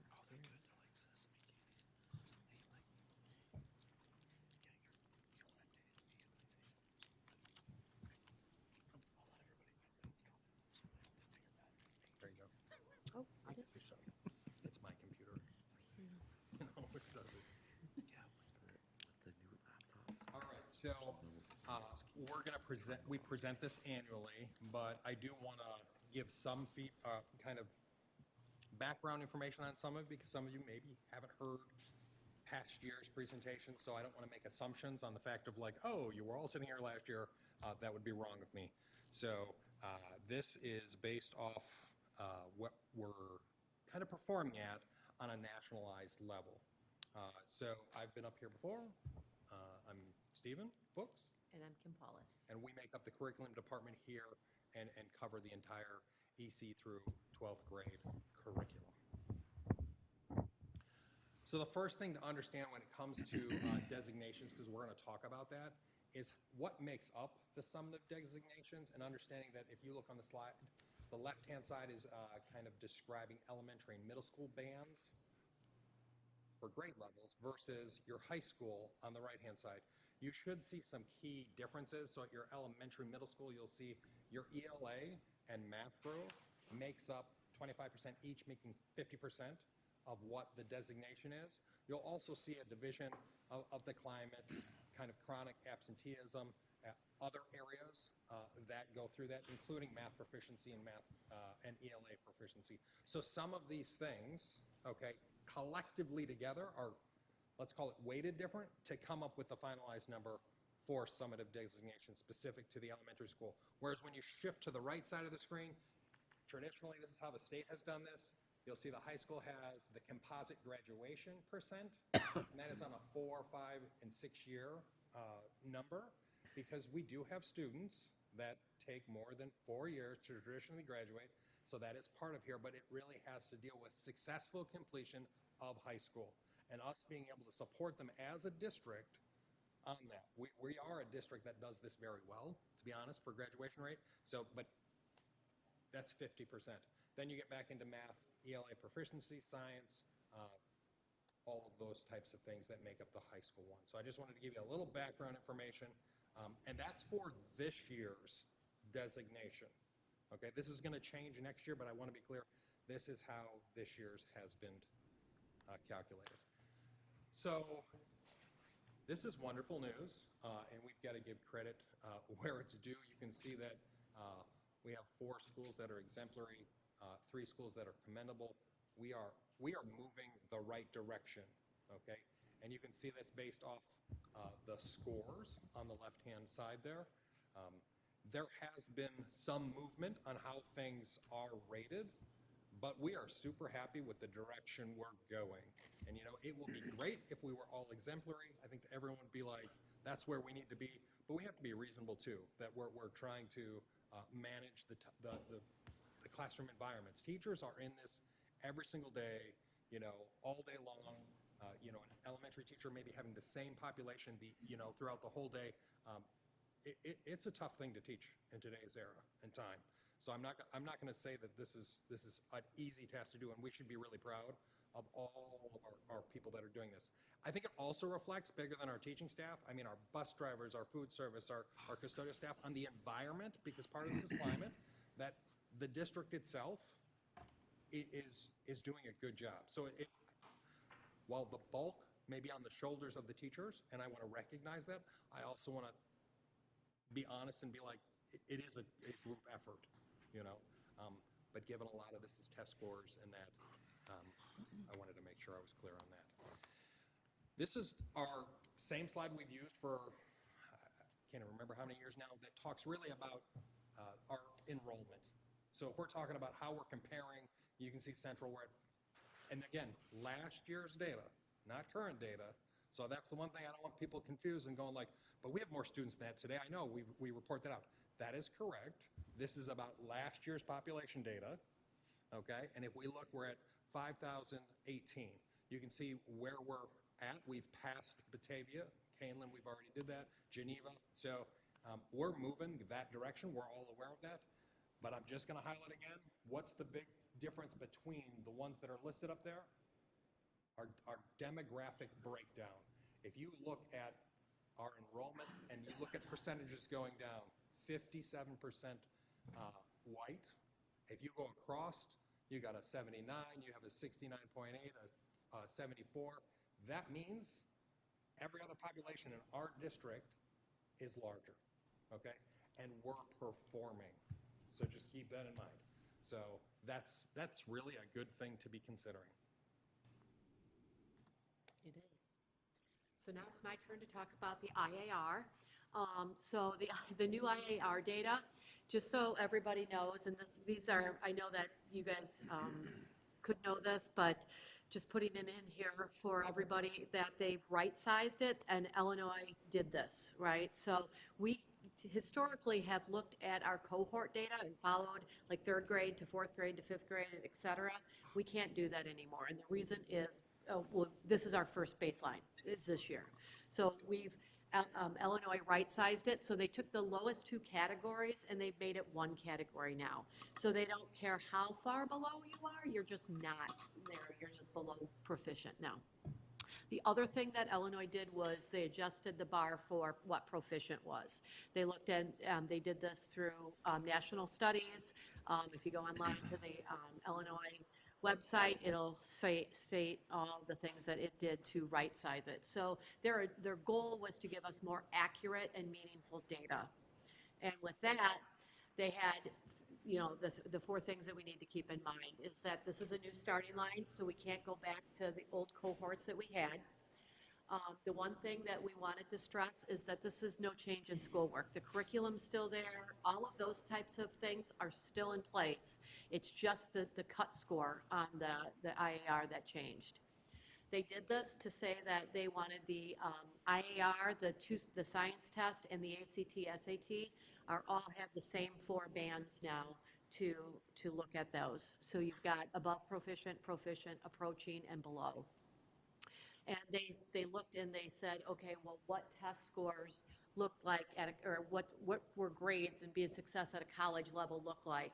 And so then they adjusted that bar to match reality. So those were the reasoning behind what the state did. I have to apologize on the next slide. I only put meets in because when I did this, I was looking at the meets data. We actually meet and exceed. So I did make new copies for you guys here. So they will be a little bit better. So meets, kids that were proficient at 3rd grade are 48%, but above proficient we're at 17%. So that brings us to a total of 65% on ELA. So for 4th grade, it was at 50% proficient, add in another 23, we should have had 73% proficient or above proficient on ELA. 5th grade, that goes up to 82%. 6th grade, that goes up to 87%. 7th grade, we add in 21 to get to 77. And in 8th grade, that takes us up to 82%. So that would have been the old meets and exceeds category. So, but now they just call them above proficient and above proficient. The math side of it, So we, at 54%, we would add in 16, so it would go 69% in third grade, 58% in fourth grade, 54% in fifth grade, 65% in sixth grade, seventh grade is 54%, and then eighth grade's 58. So it shows you that we have the difference between the ELA and the math, where we're at. Any questions on that? The new data. Okay. Okay. There you go. So we have shown in the past where we kind of rank in comparative to our surrounding districts, and you'll see here that for our ELA proficiency, you'll see a 78.2, and you'll see us in the other areas for the surrounding districts. And do we see something that pops out right away? We're number one. Yep. Okay, so ELA, is really digging in and getting it done, and we want to continue to see that. We still want to see growth. We still want to see movement. That's just in these surrounding ones, and we want to make sure that we continue to move forward. But it's also important when we look down ours on the left-hand side, the bluish column, where are we at within our subpopulations, and make sure if there are things we're doing that we need to identify and work on, what can we do? So you can see here that, for example, our ML population, wow, we're blowing other people out of the water when it comes to that score. Our IEP, we're right there, but what can we do to maybe go up a couple more percents to make that happen? So we do use this data to kind of set goals and those types of things. If we move into our math proficiency, we've talked about this, in length. You can see we're at a 59.9. St. Charles is ahead of us. We're tied with Batavia, and we're beating Cayland and Geneva. But as we go through the different levels here again, we're still able to pick and choose where we're at and see, 60% compared to 70% at St. Charles, what can we continue to do to move forward? We know we can do better. We can do better. We've asked you for approval of now textbooks. We've moved forward with that, but now what we have to do is implement, and we have to, watch what we're doing. We have to, figure out what we're doing in our classrooms, and we've got to get our teachers professional development to support those resources of which we got. It's not a book that's going to change the outcome. We got to do the full support also with our staff members to make sure that movement occurs. And there's some accountability there. We got to have real conversations. So that's where we're at there. In the ACT, and this is specific to this year, okay, meaning this spring we took the ACT. This is junior class, okay? This is not 9, 10, 11. Next year our data performance is based off 9, 10, 11. This is solely on one grade level. You can see here in ELA, we're at a 70%, okay? And again, think about earlier my statement about how we were doing on ELA, but then when we look at this is why we have to keep moving forward. And I get it, it's a shift, going from the SAT, which we have been giving, to the ACT, but so did all these other schools. And so we're not going to stand up here and give you excuses that this is the best we can do and that kind of stuff. We just need to get to work, and we've got to make some adjustments to be able to get there and move forward. We also have to identify some of the subpopulations. So you can see down here, in some of those numbers, we're aware of this, our IEP population. We got to find a way to do something different, to be able to service the populations that are in here and use that data to our advantage, okay, to make some changes. And what those changes are, I can't stand in front of you today and tell you what they're going to be, but that's clear. We got to make an adjustment right there, okay?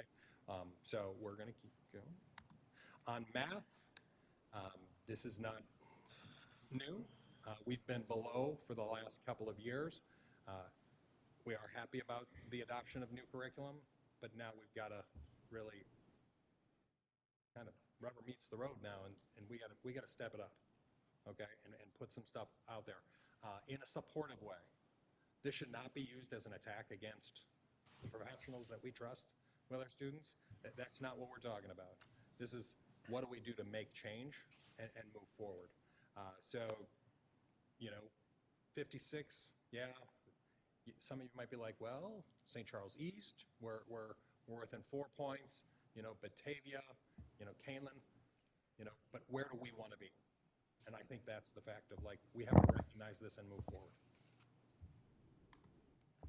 So where do we go from today? Like Stephen said too, we are going to continue to monitor our 301 growth in all of our demographic areas.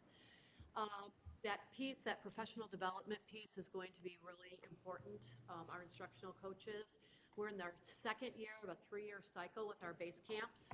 The base camps were peak performance, peak strategies, and peak pros. So looking at those writing strategies, the peak strategies were the SEL piece, the IEP, servicing all kids, and peak performance really targets those building thinking classrooms in that. Which also leads us to the Minds in Motion and the Writing Revolution. So we've adapted those books. We do intensive PD with that as well.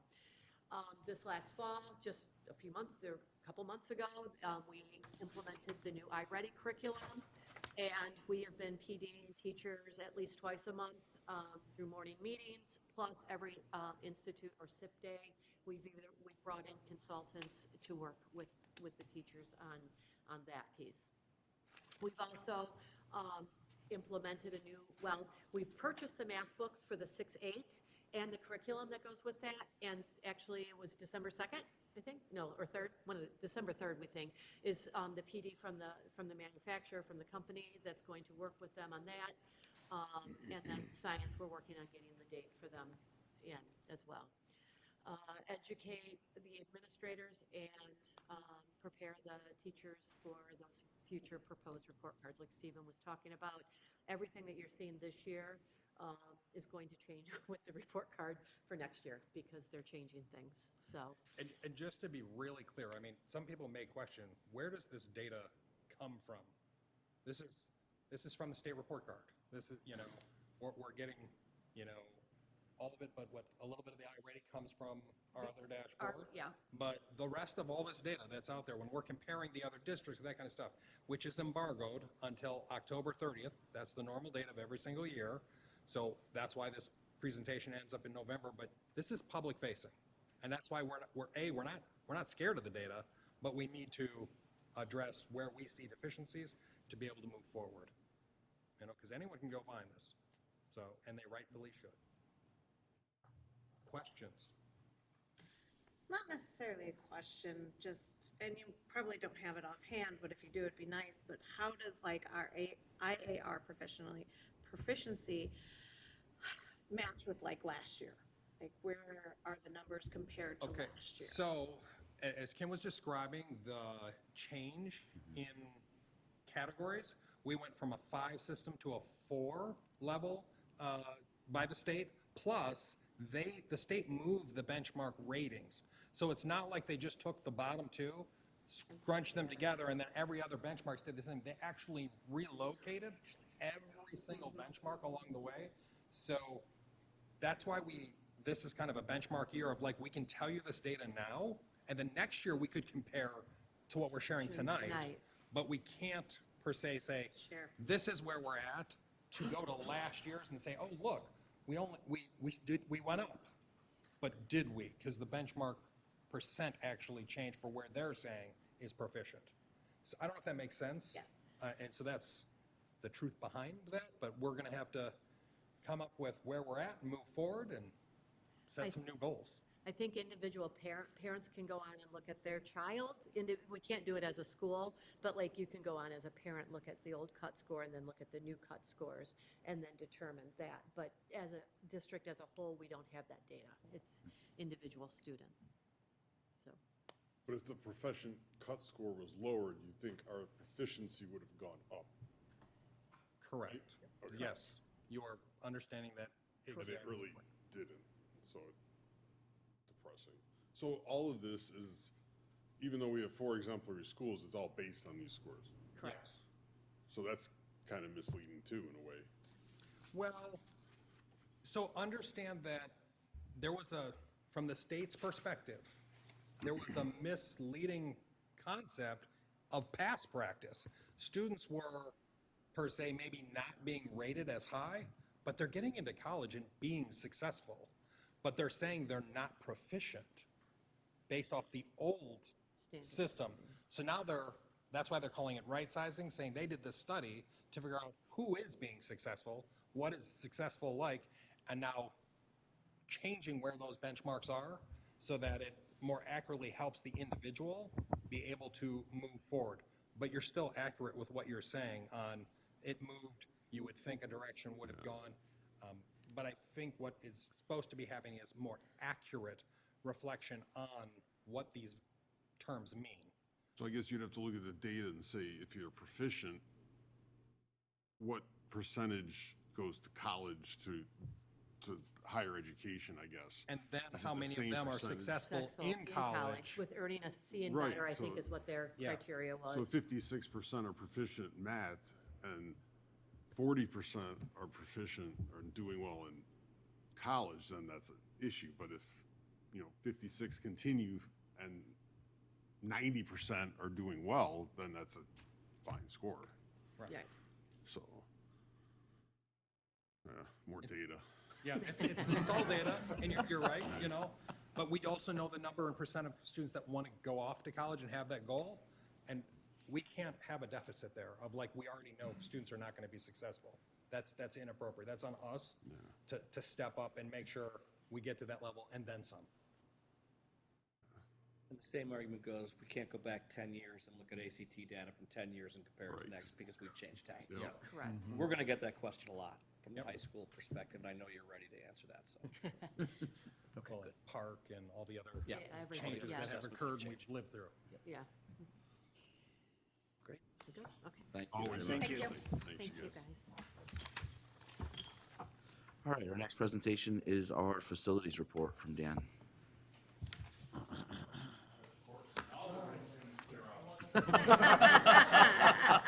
Hey, we stayed for you, Dan. Thank you, I appreciate that.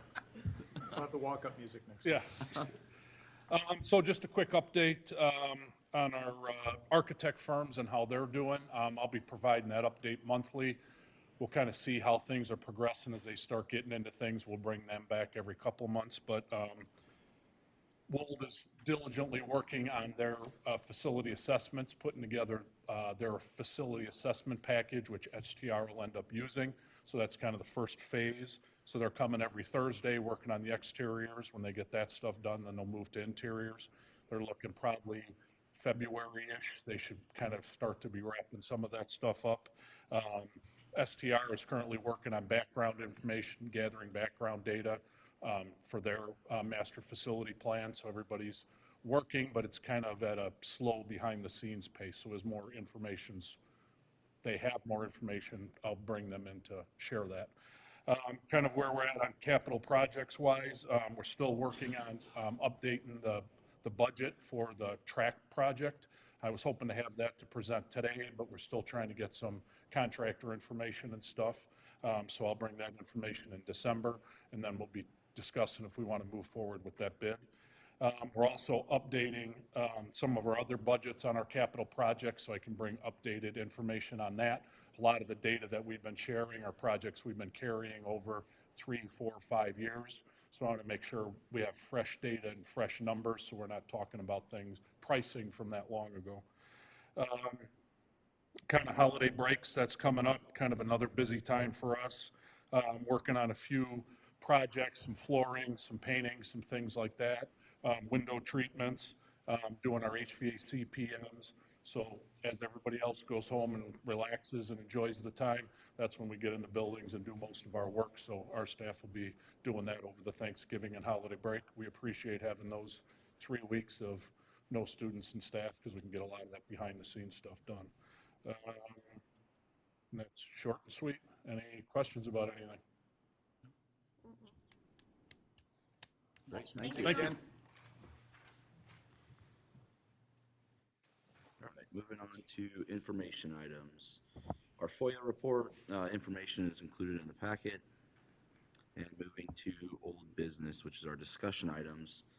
The first one being listening tours for board members and superintendent. And I'll open it up now for discussion by the board. That was added, I know a few months back, Scott, I believe you're the one that brought it up and said that you've seen that in some of the districts that you work with. And just given the happenings of the community in the district, I think it'd be good maybe if we talked about it. I'm conflicted both ways though, after going through the superintendent and process and having the town hall with school district of 5,000 students. We had, what, 7 people show up? That was pretty discouraging. We had pretty good survey results. I just think it'd be something maybe to give the community another outlet, more one-on-one. We don't see a lot of emails. I mean, we hardly ever get emails from the community. So it would be something that I would be interested in trying. I think it would be an alternative to sharing of factual, accurate information as opposed to social media. It feels like that social media platforms have become kind of the source of information, and that's not necessarily accurate. And so I think this would maybe be an opportunity. So I would be willing to do it, but. The districts that I have seen this in, you're absolutely right. A board member and superintendent or superintendents will show up, and you'll get 1 or 2 people a night that will come in, but we still at least have to give them the opportunity to have that face-to-face. So once a month, an hour, hour and a half at a coffee shop, at a school, wherever it is. I think it's something we should be doing.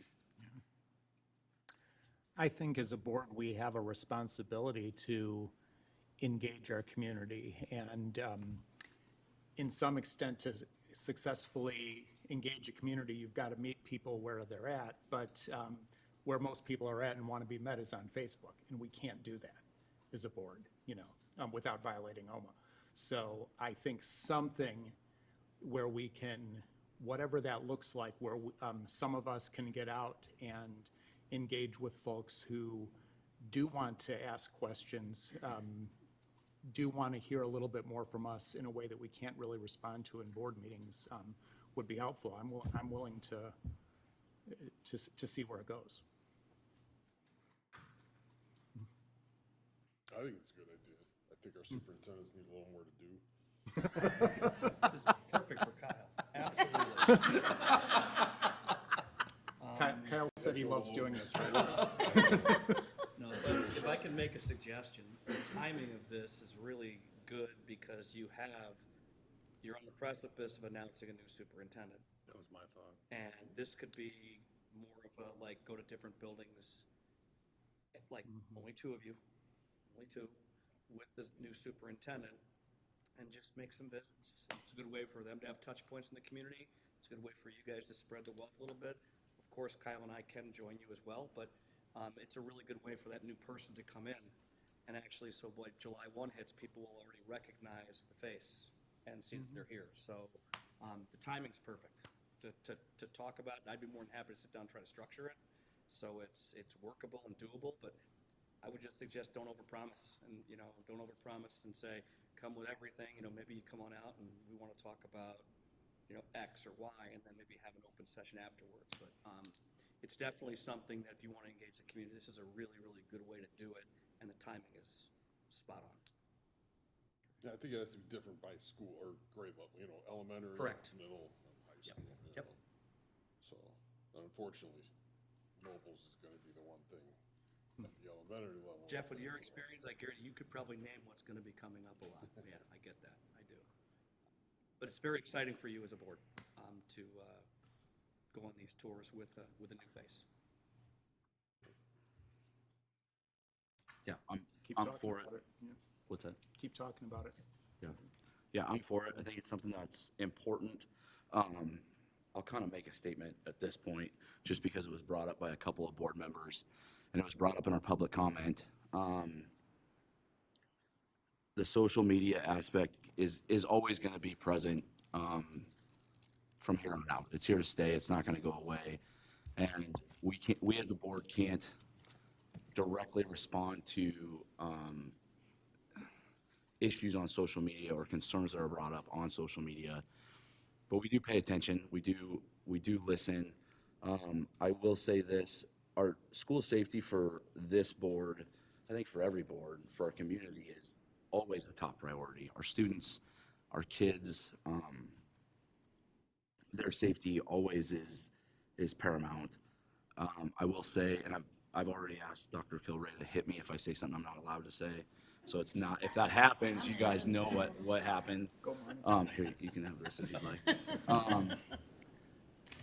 There is a difference between an actual threat to our students and a perceived threat to our students. And I will say that I would like to take a moment to commend our superintendents, to commend our administration, specifically for Country Trails, for our principal at Country Trails, and the way that they responded to the perceived threat that was in our community. I know that our superintendent and our principal was outside with our students during that they walked the neighborhood during that incident. And to me, that is, I mean, I cannot thank our administration, our teachers, and our principal enough for the calmness and the professionalism that they showed during a time that could easily have become chaotic. I know that it was mentioned in public session tonight that the board has not sat down in open session and talked about safety procedures or protocols. And I think that if we were to sit down and talk about our safety protocols and procedures, it would be counterintuitive to safety and security of our students. Those protocols are kept secret for a reason, because if you look at things such as swatting calls that some of my colleagues here understand, there is a tactic to simply create panic and chaos in our schools, and sometimes that's simply to see what our response is going to be. And I cannot commend our district enough for the professionalism and the calm that they exhibited during this incident. And I think that sometimes we forget that the biggest threat to some of our students and our kids is panic and fear and chaos. And some of these incidents, I think we as a community need to really come together. You know, it has been extremely exciting the last 6 months, or even more than that now that I've been a part of this board, to watch people from every background and every culture and every belief system come together and just focus on the kids. But inevitably, there's always going to be something that distracts from that. So I would just like to encourage our community, continue to encourage our district to keep the focus on the kids and to keep the focus on working together for our kids. And I'll leave it at that. I didn't get hit. Well done. So, okay. Is there any more comments or discussion on the listening tours? The only comment that I'd like to make in reference to what you were talking about is some of the perceived threat versus an actual threat. I'd like to remind us and the community that these were professionally trained federal officers, not armed suspects walking through a neighborhood. And these armed federal officers would be the same ones that would respond to an action at any one of our schools. The thought that these agents are not there to protect the community, that they're a perceived threat, I think is backwards.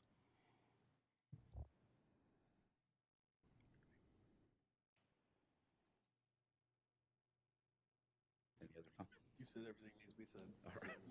All right, we will move on. Next is the language requirements for 28, 29. This is a Come on up. discussion item only. This is a non-action item. I was asked that before the meeting. I want to reaffirm that. Okay. Yeah. And if this is for you guys to discuss, I'm here only because I gave the presentation last month. That way, in case I need to respond based off your questions, I can do so. Does everybody remember what we're talking about here with our, okay. Belt Potentially changes, adding schedule adjustments, periods, yeah. language. So any discussion? I don't think so at this time. You know, I think, you know, maybe it's just, with the number of times this board has been meeting over the last month or so, forgive me, it feels like it was ages ago. You know, if there is a specific recommendation of staff and admin, I think the board, at least I would like to make sure I refamiliarize myself with that before any action. So the concern is timing. As of right now, we're sitting on the edge of decisions being made for our students for the following calendar year. So as we move forward, we need to consider the fact of, and this, I'm just being honest, okay? Based on timelines, students will start signing up for courses, and then the impacts of those. This is not, like, I agree discussion needs to occur, but if discussion happens 3 months from now, you're talking about not fall of 2026, you're talking fall of the next year. So just keep in mind that the requirement for the foreign language is just, that was there to be upfront. We know it's coming. As of right now, we base on the factual information, not what could happen if the state changes or that type of stuff. So do we want to be ahead, for example, hiring practices? Or do we can wait. We can, you know. The extra period was calculated just to give you ideas, rough ideas on what those estimates are, but it was across the entire package, right? That does not mean you can't discuss and say, hey, we can't do it all, but we could do, this seems reasonable. And so I would say, what I'm looking from my perspective, curricular-wise, and I think teachers who have put in endless numbers of hours, honestly, on committee work, and not just this year. I want to remind you, past years of times. In our middle schools, sometimes, I'm trying to think how many years, like lots of time. Just to be respectful, I hope you will consider having some more conversation about what this decision means for our students starting next year. It's your decision, you know, but this is a great time to ask questions or try to move forward with if there's a part or piece that you're thinking we need to discuss and move forward with. I just don't want you to ask me a question in January and be like, well, that already happened. We've already signed everyone up. We've already done X, Y, and Z, and somebody didn't tell you that. You know, our kids between now and our high schoolers are going to start in December. Our middle school starts in January, early January, or end of December. I'm looking for some clues, context clues. Okay, so, you know, that's where we're at, but we have to make the decisions for planning and how we do register students. It's not as simple as like, we can't go to a computer, hypothetically, and redo a schedule to have kids sign up tomorrow. It actually, you have to build a whole background piece in the computer to make some of these things function. So I just want to be clear on that side. Big decisions, but at the same time, please ask questions if you have them. So I have a question in regards to the language classes that we're looking at. I know that there was some hesitation for adding a lot of new languages and a fear that it might take away from our current classes. Have we looked at, instead of adding 2, have we looked at maybe just adding 1 and what the pros and cons of that would be?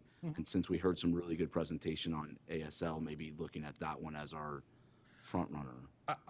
Great question. I think the one thing we have to remember is when we look at our curriculum guide, we have lots of offerings. That doesn't mean they actually run. Okay. And I'll be honest, the rollout of our foreign language, even if you were to say, as a board, we want to move forward with the 2-year mandate that the state is outlining, and we expect the class of whichever year to do that, we have to think bigger picture, and we have no intent, zero intent of removing current staff. Okay? So for example, you bring up the American Sign Language. There's a possibility it could run. But for one grade level, I can be honest in front of you and say it won't run. It won't hire an employee. Therefore, French, is less popular than German based off the research we've gotten. It won't run based off that. If we cannot hire an employee, it would be fiscally irresponsible of us to offer that programming. Those are decisions we have to make by the numbers. And so our priority is what we have. If other courses could write, okay. But we're also, kids that are in the pipeline, it's not that they get to now deviate to a different one. The offering goes to students that are coming in. And so just keep that in mind, that it may sound like we're offering all this stuff, but by the numbers, we're kind of showing the community we're listening. They expressed these courses, and we've been honest with them that if enough kids sign up, yes, but if not enough kids sign up, the true honest answer is no, just like any other academic course that we currently have. This is not a specialty situation that somehow we would be giving special exemptions just for foreign language. If there's not enough students, we won't have a French teacher because we have to have the numbers. The same with ASL. We may end up a German and Spanish only school district. That's what we offer right now. Even if we were to have the numbers, HR has to go find and hire a person. We could still get stuck in a situation that we couldn't offer it. We tried a couple years ago, and I don't want to go too far off on this, but to get another Spanish teacher because we were short. We failed at that. We had students in an online Spanish instructional course. This was it was a solution at the time. It did not end well. We have no interest, curricular-wise, to head down that path of online instruction for that language set, to be just genuine with you. So there's also the other scenarios. What if someone we don't find that employee? Students would then still have to choose between what we have available, if that makes sense. So I just want to provide just that clarity, because that's a really good question. Like, having them on as an option does not actually mean them actually coming true. But lead time-wise, in order to adjust the schedule, if it did, has to happen several months prior, is what you're saying, just from a hiring standpoint. Well, scheduling is different than hiring, but like the scheduling question, remember, that was because of like overlaps. It's not just foreign language. It has to do with the structure of our building. Imagine spatial utilization of rooms. When there are conflicts of rooms and somebody is double booked, let's say, that room, then we lose a period being able to access that space. It also ties up our faculty being able to service our populations because of their schedules. It's not just a physical room, it goes both ways. So just keep that in mind, that as you open up a structured schedule, meaning those equal number minute periods, there is a change to how we can utilize our space and our people differently than what we're doing today. Would it be helpful to the board if we come back with the actual timeline and recommendation? Yeah, I feel like we need a little more to specifically react to. I think we need to come in with a specific rec and a timeline for it. You and I have spoken about it ad nauseum, so I think we have a general idea as to what is the best way to launch, and maybe the board should probably hear that, because we've just been in the idea stages talking back and forth, but maybe, we bring it forth. What do you think? Yeah, I agree, because to your point in the presentation, there was a lot of what ifs. Yeah. Every scenario, in order to accomplish that, this is what the schedule would If, look like. if you're asking me for my professional recommendation on what I would do or recommend, if the board isn't willing financially to take the whole thing at once, okay, my recommendation, because I'll be honest, that is my recommendation. I'm here to service all kids, so I can't lie to you in front of you and say, oh, like, That's really what I want, but I recognize the board probably is like, you've lost your marbles. We're not going that big, that fast. That's a big strain and probably unrealistic to be successful. I would say at minimally, okay? I can honestly say 6th, 7th, and 8th grade, they need a change schedule-wise. It allows an opportunity for us to move forward right now with the nuts and bolts to address some of the issues. This is not just the CTE teachers saying students need more choice. It's the community. It is parents, it is the other core instructors saying, you know what, they do need this. So I also want that to be not part of that.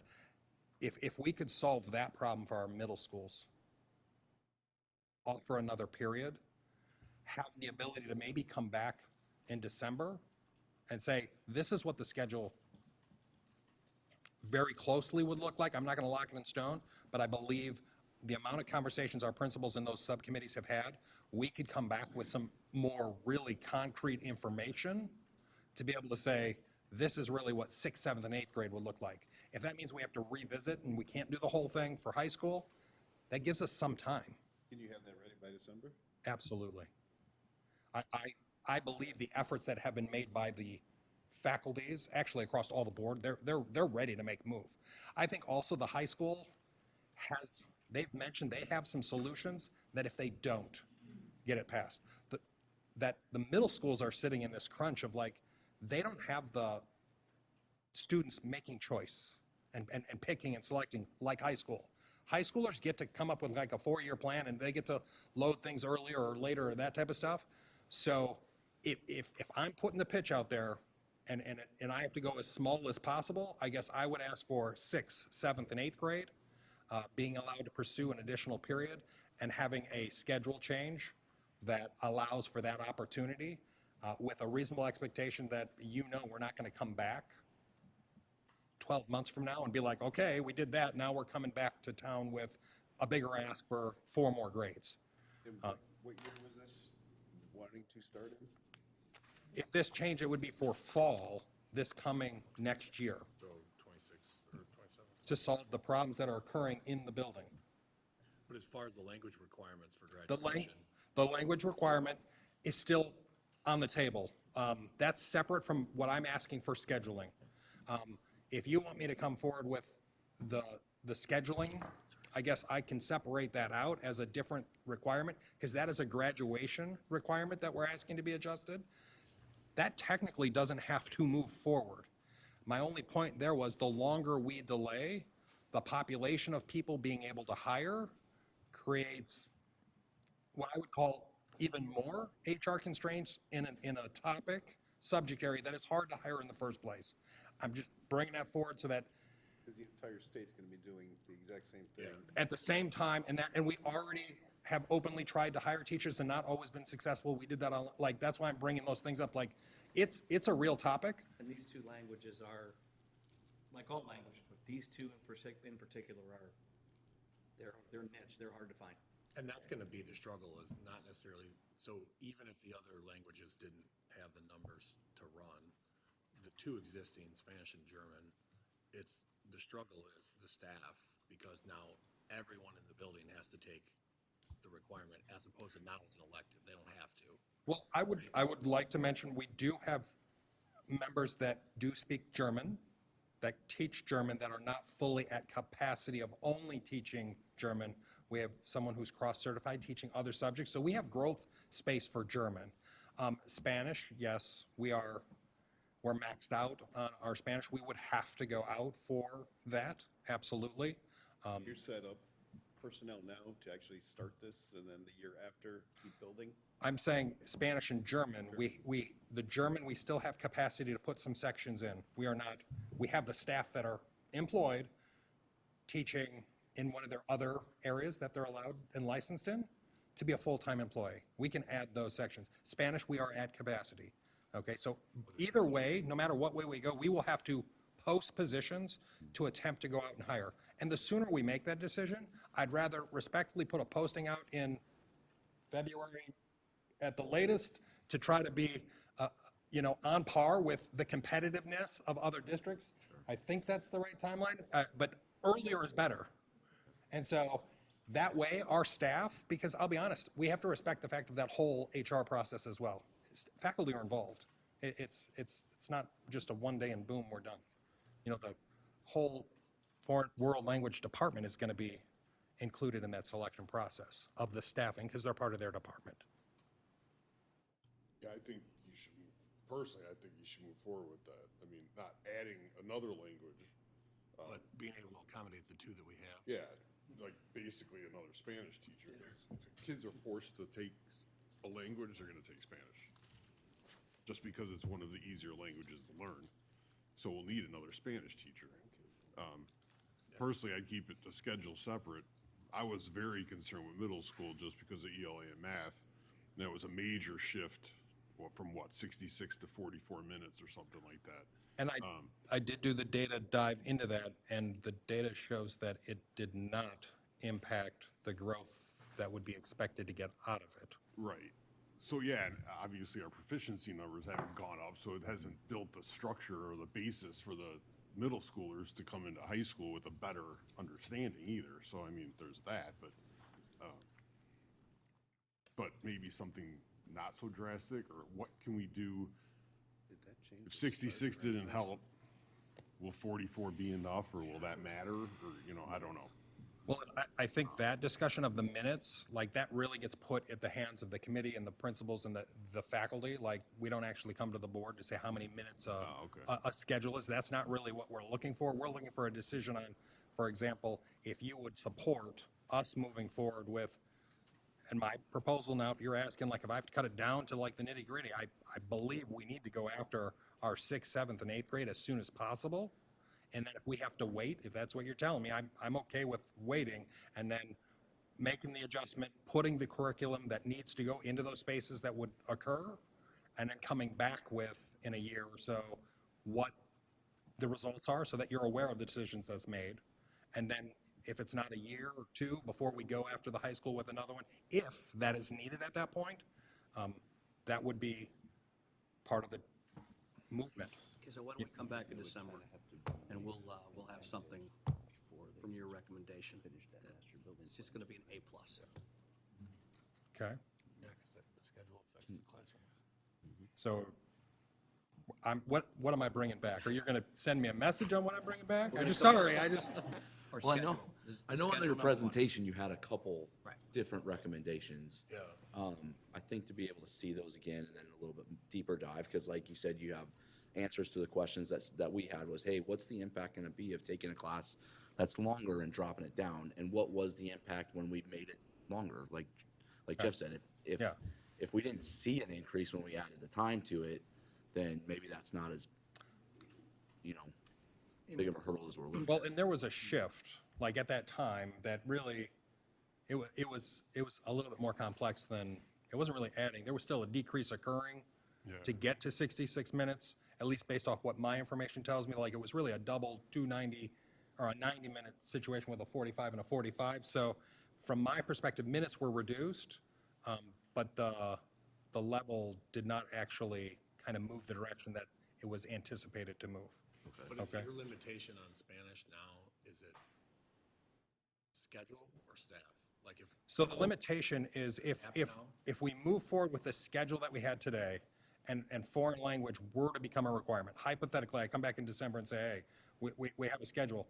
Every kid in 8th grade will only be in a foreign language. They will have no art, no elective, none of that kind of stuff. So the reason for the additional period was to allow students to have some type of exploratory option. And kind of the examples of these kids coming up here talking about, like, the more opportunity I had to have a realistic scenario starts to guide me on my decision making. As opposed to it's only foreign language. And as opposed to only foreign language. It's not that, and foreign language is needed in the careers of the future. I'm not saying that's not a part or connected to careers. I'm just saying, as I think about the 4 individuals that came and spoke, how do we continue to have that exploratory option and not cut it off for a year and then turn it back on in that planning? So I can come back in December if you're saying, hey, focus more on 6th, 7th, and 8th grade, that sector, because we're, and have a little bit more concrete information for you. That would mean that I would not be moving forward with the high school, okay? Because the high school's gonna start signing up for classes. I get that, and maybe they have a plan to be able to solve that. But then if I can present enough information to you in December that a decision can be made, we would be able to make our adjustment for the sign up for 6th, 7th, and 8th grade in January and be successful on some type of movement forward. Is that an agreeable timeline for you? But Or, your recommendation, though, is the whole thing, 6, 7, 8 Well, through high school. Yeah, but that you was a you gotta lot. remember, you gotta It was ask in the for, E's, too. There was a lot of. you gotta ask That for was the, the $1 million option. the sky here, you know, so I'm just being honest. Yes, I will stand in front of you and say, yes, give it all, but Yeah, we're not going unfortunately, with that recommendation. so, but I'm happy to come back with 6th, 7th, and 8th grade.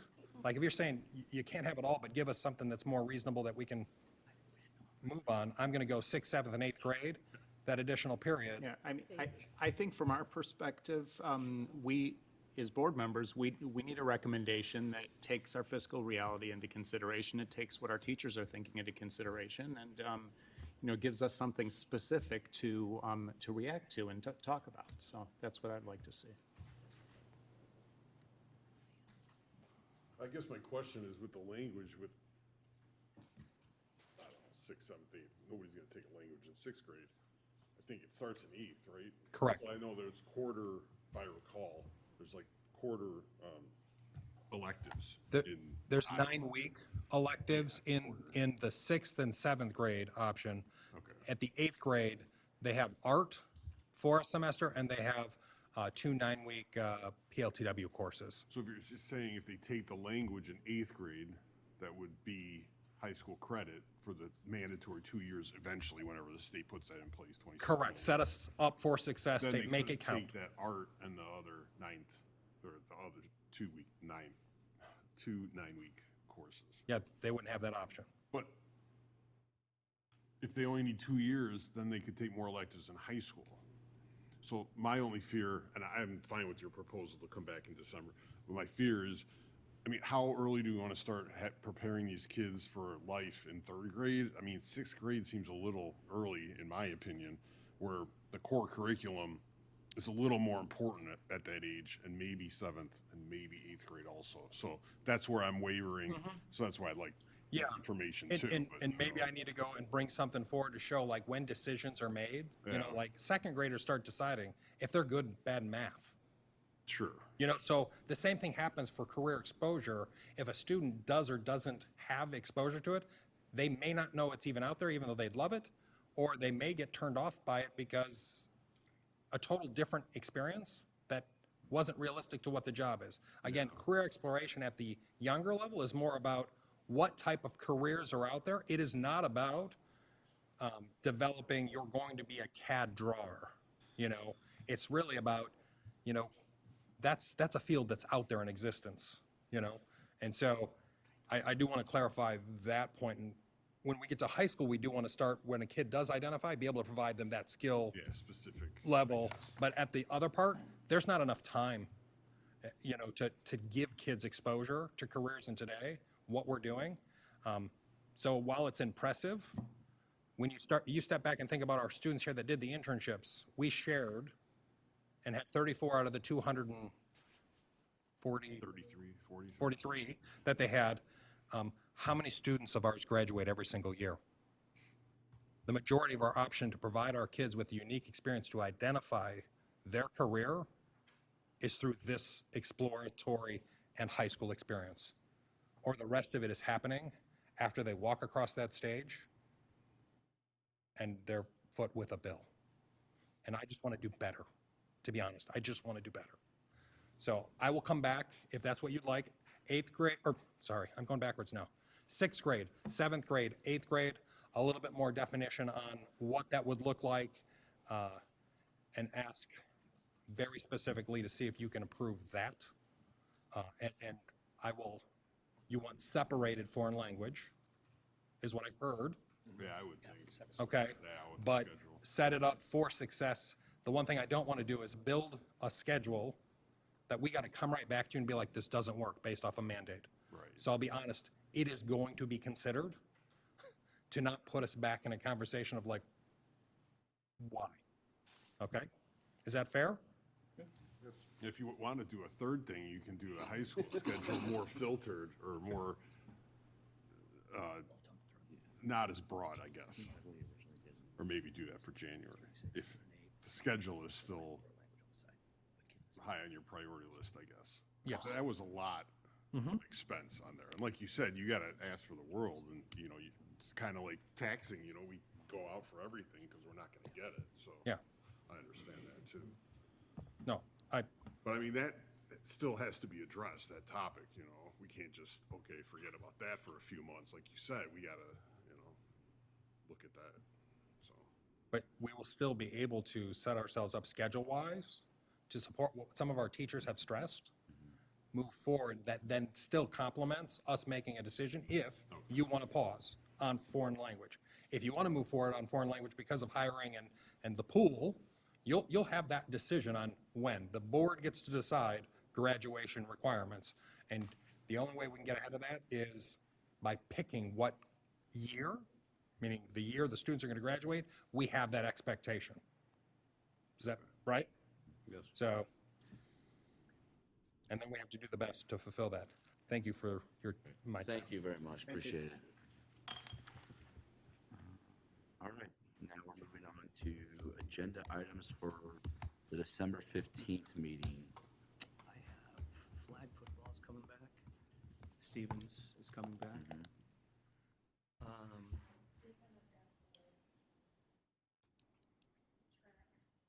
Oh, yeah, for facilities with Dan.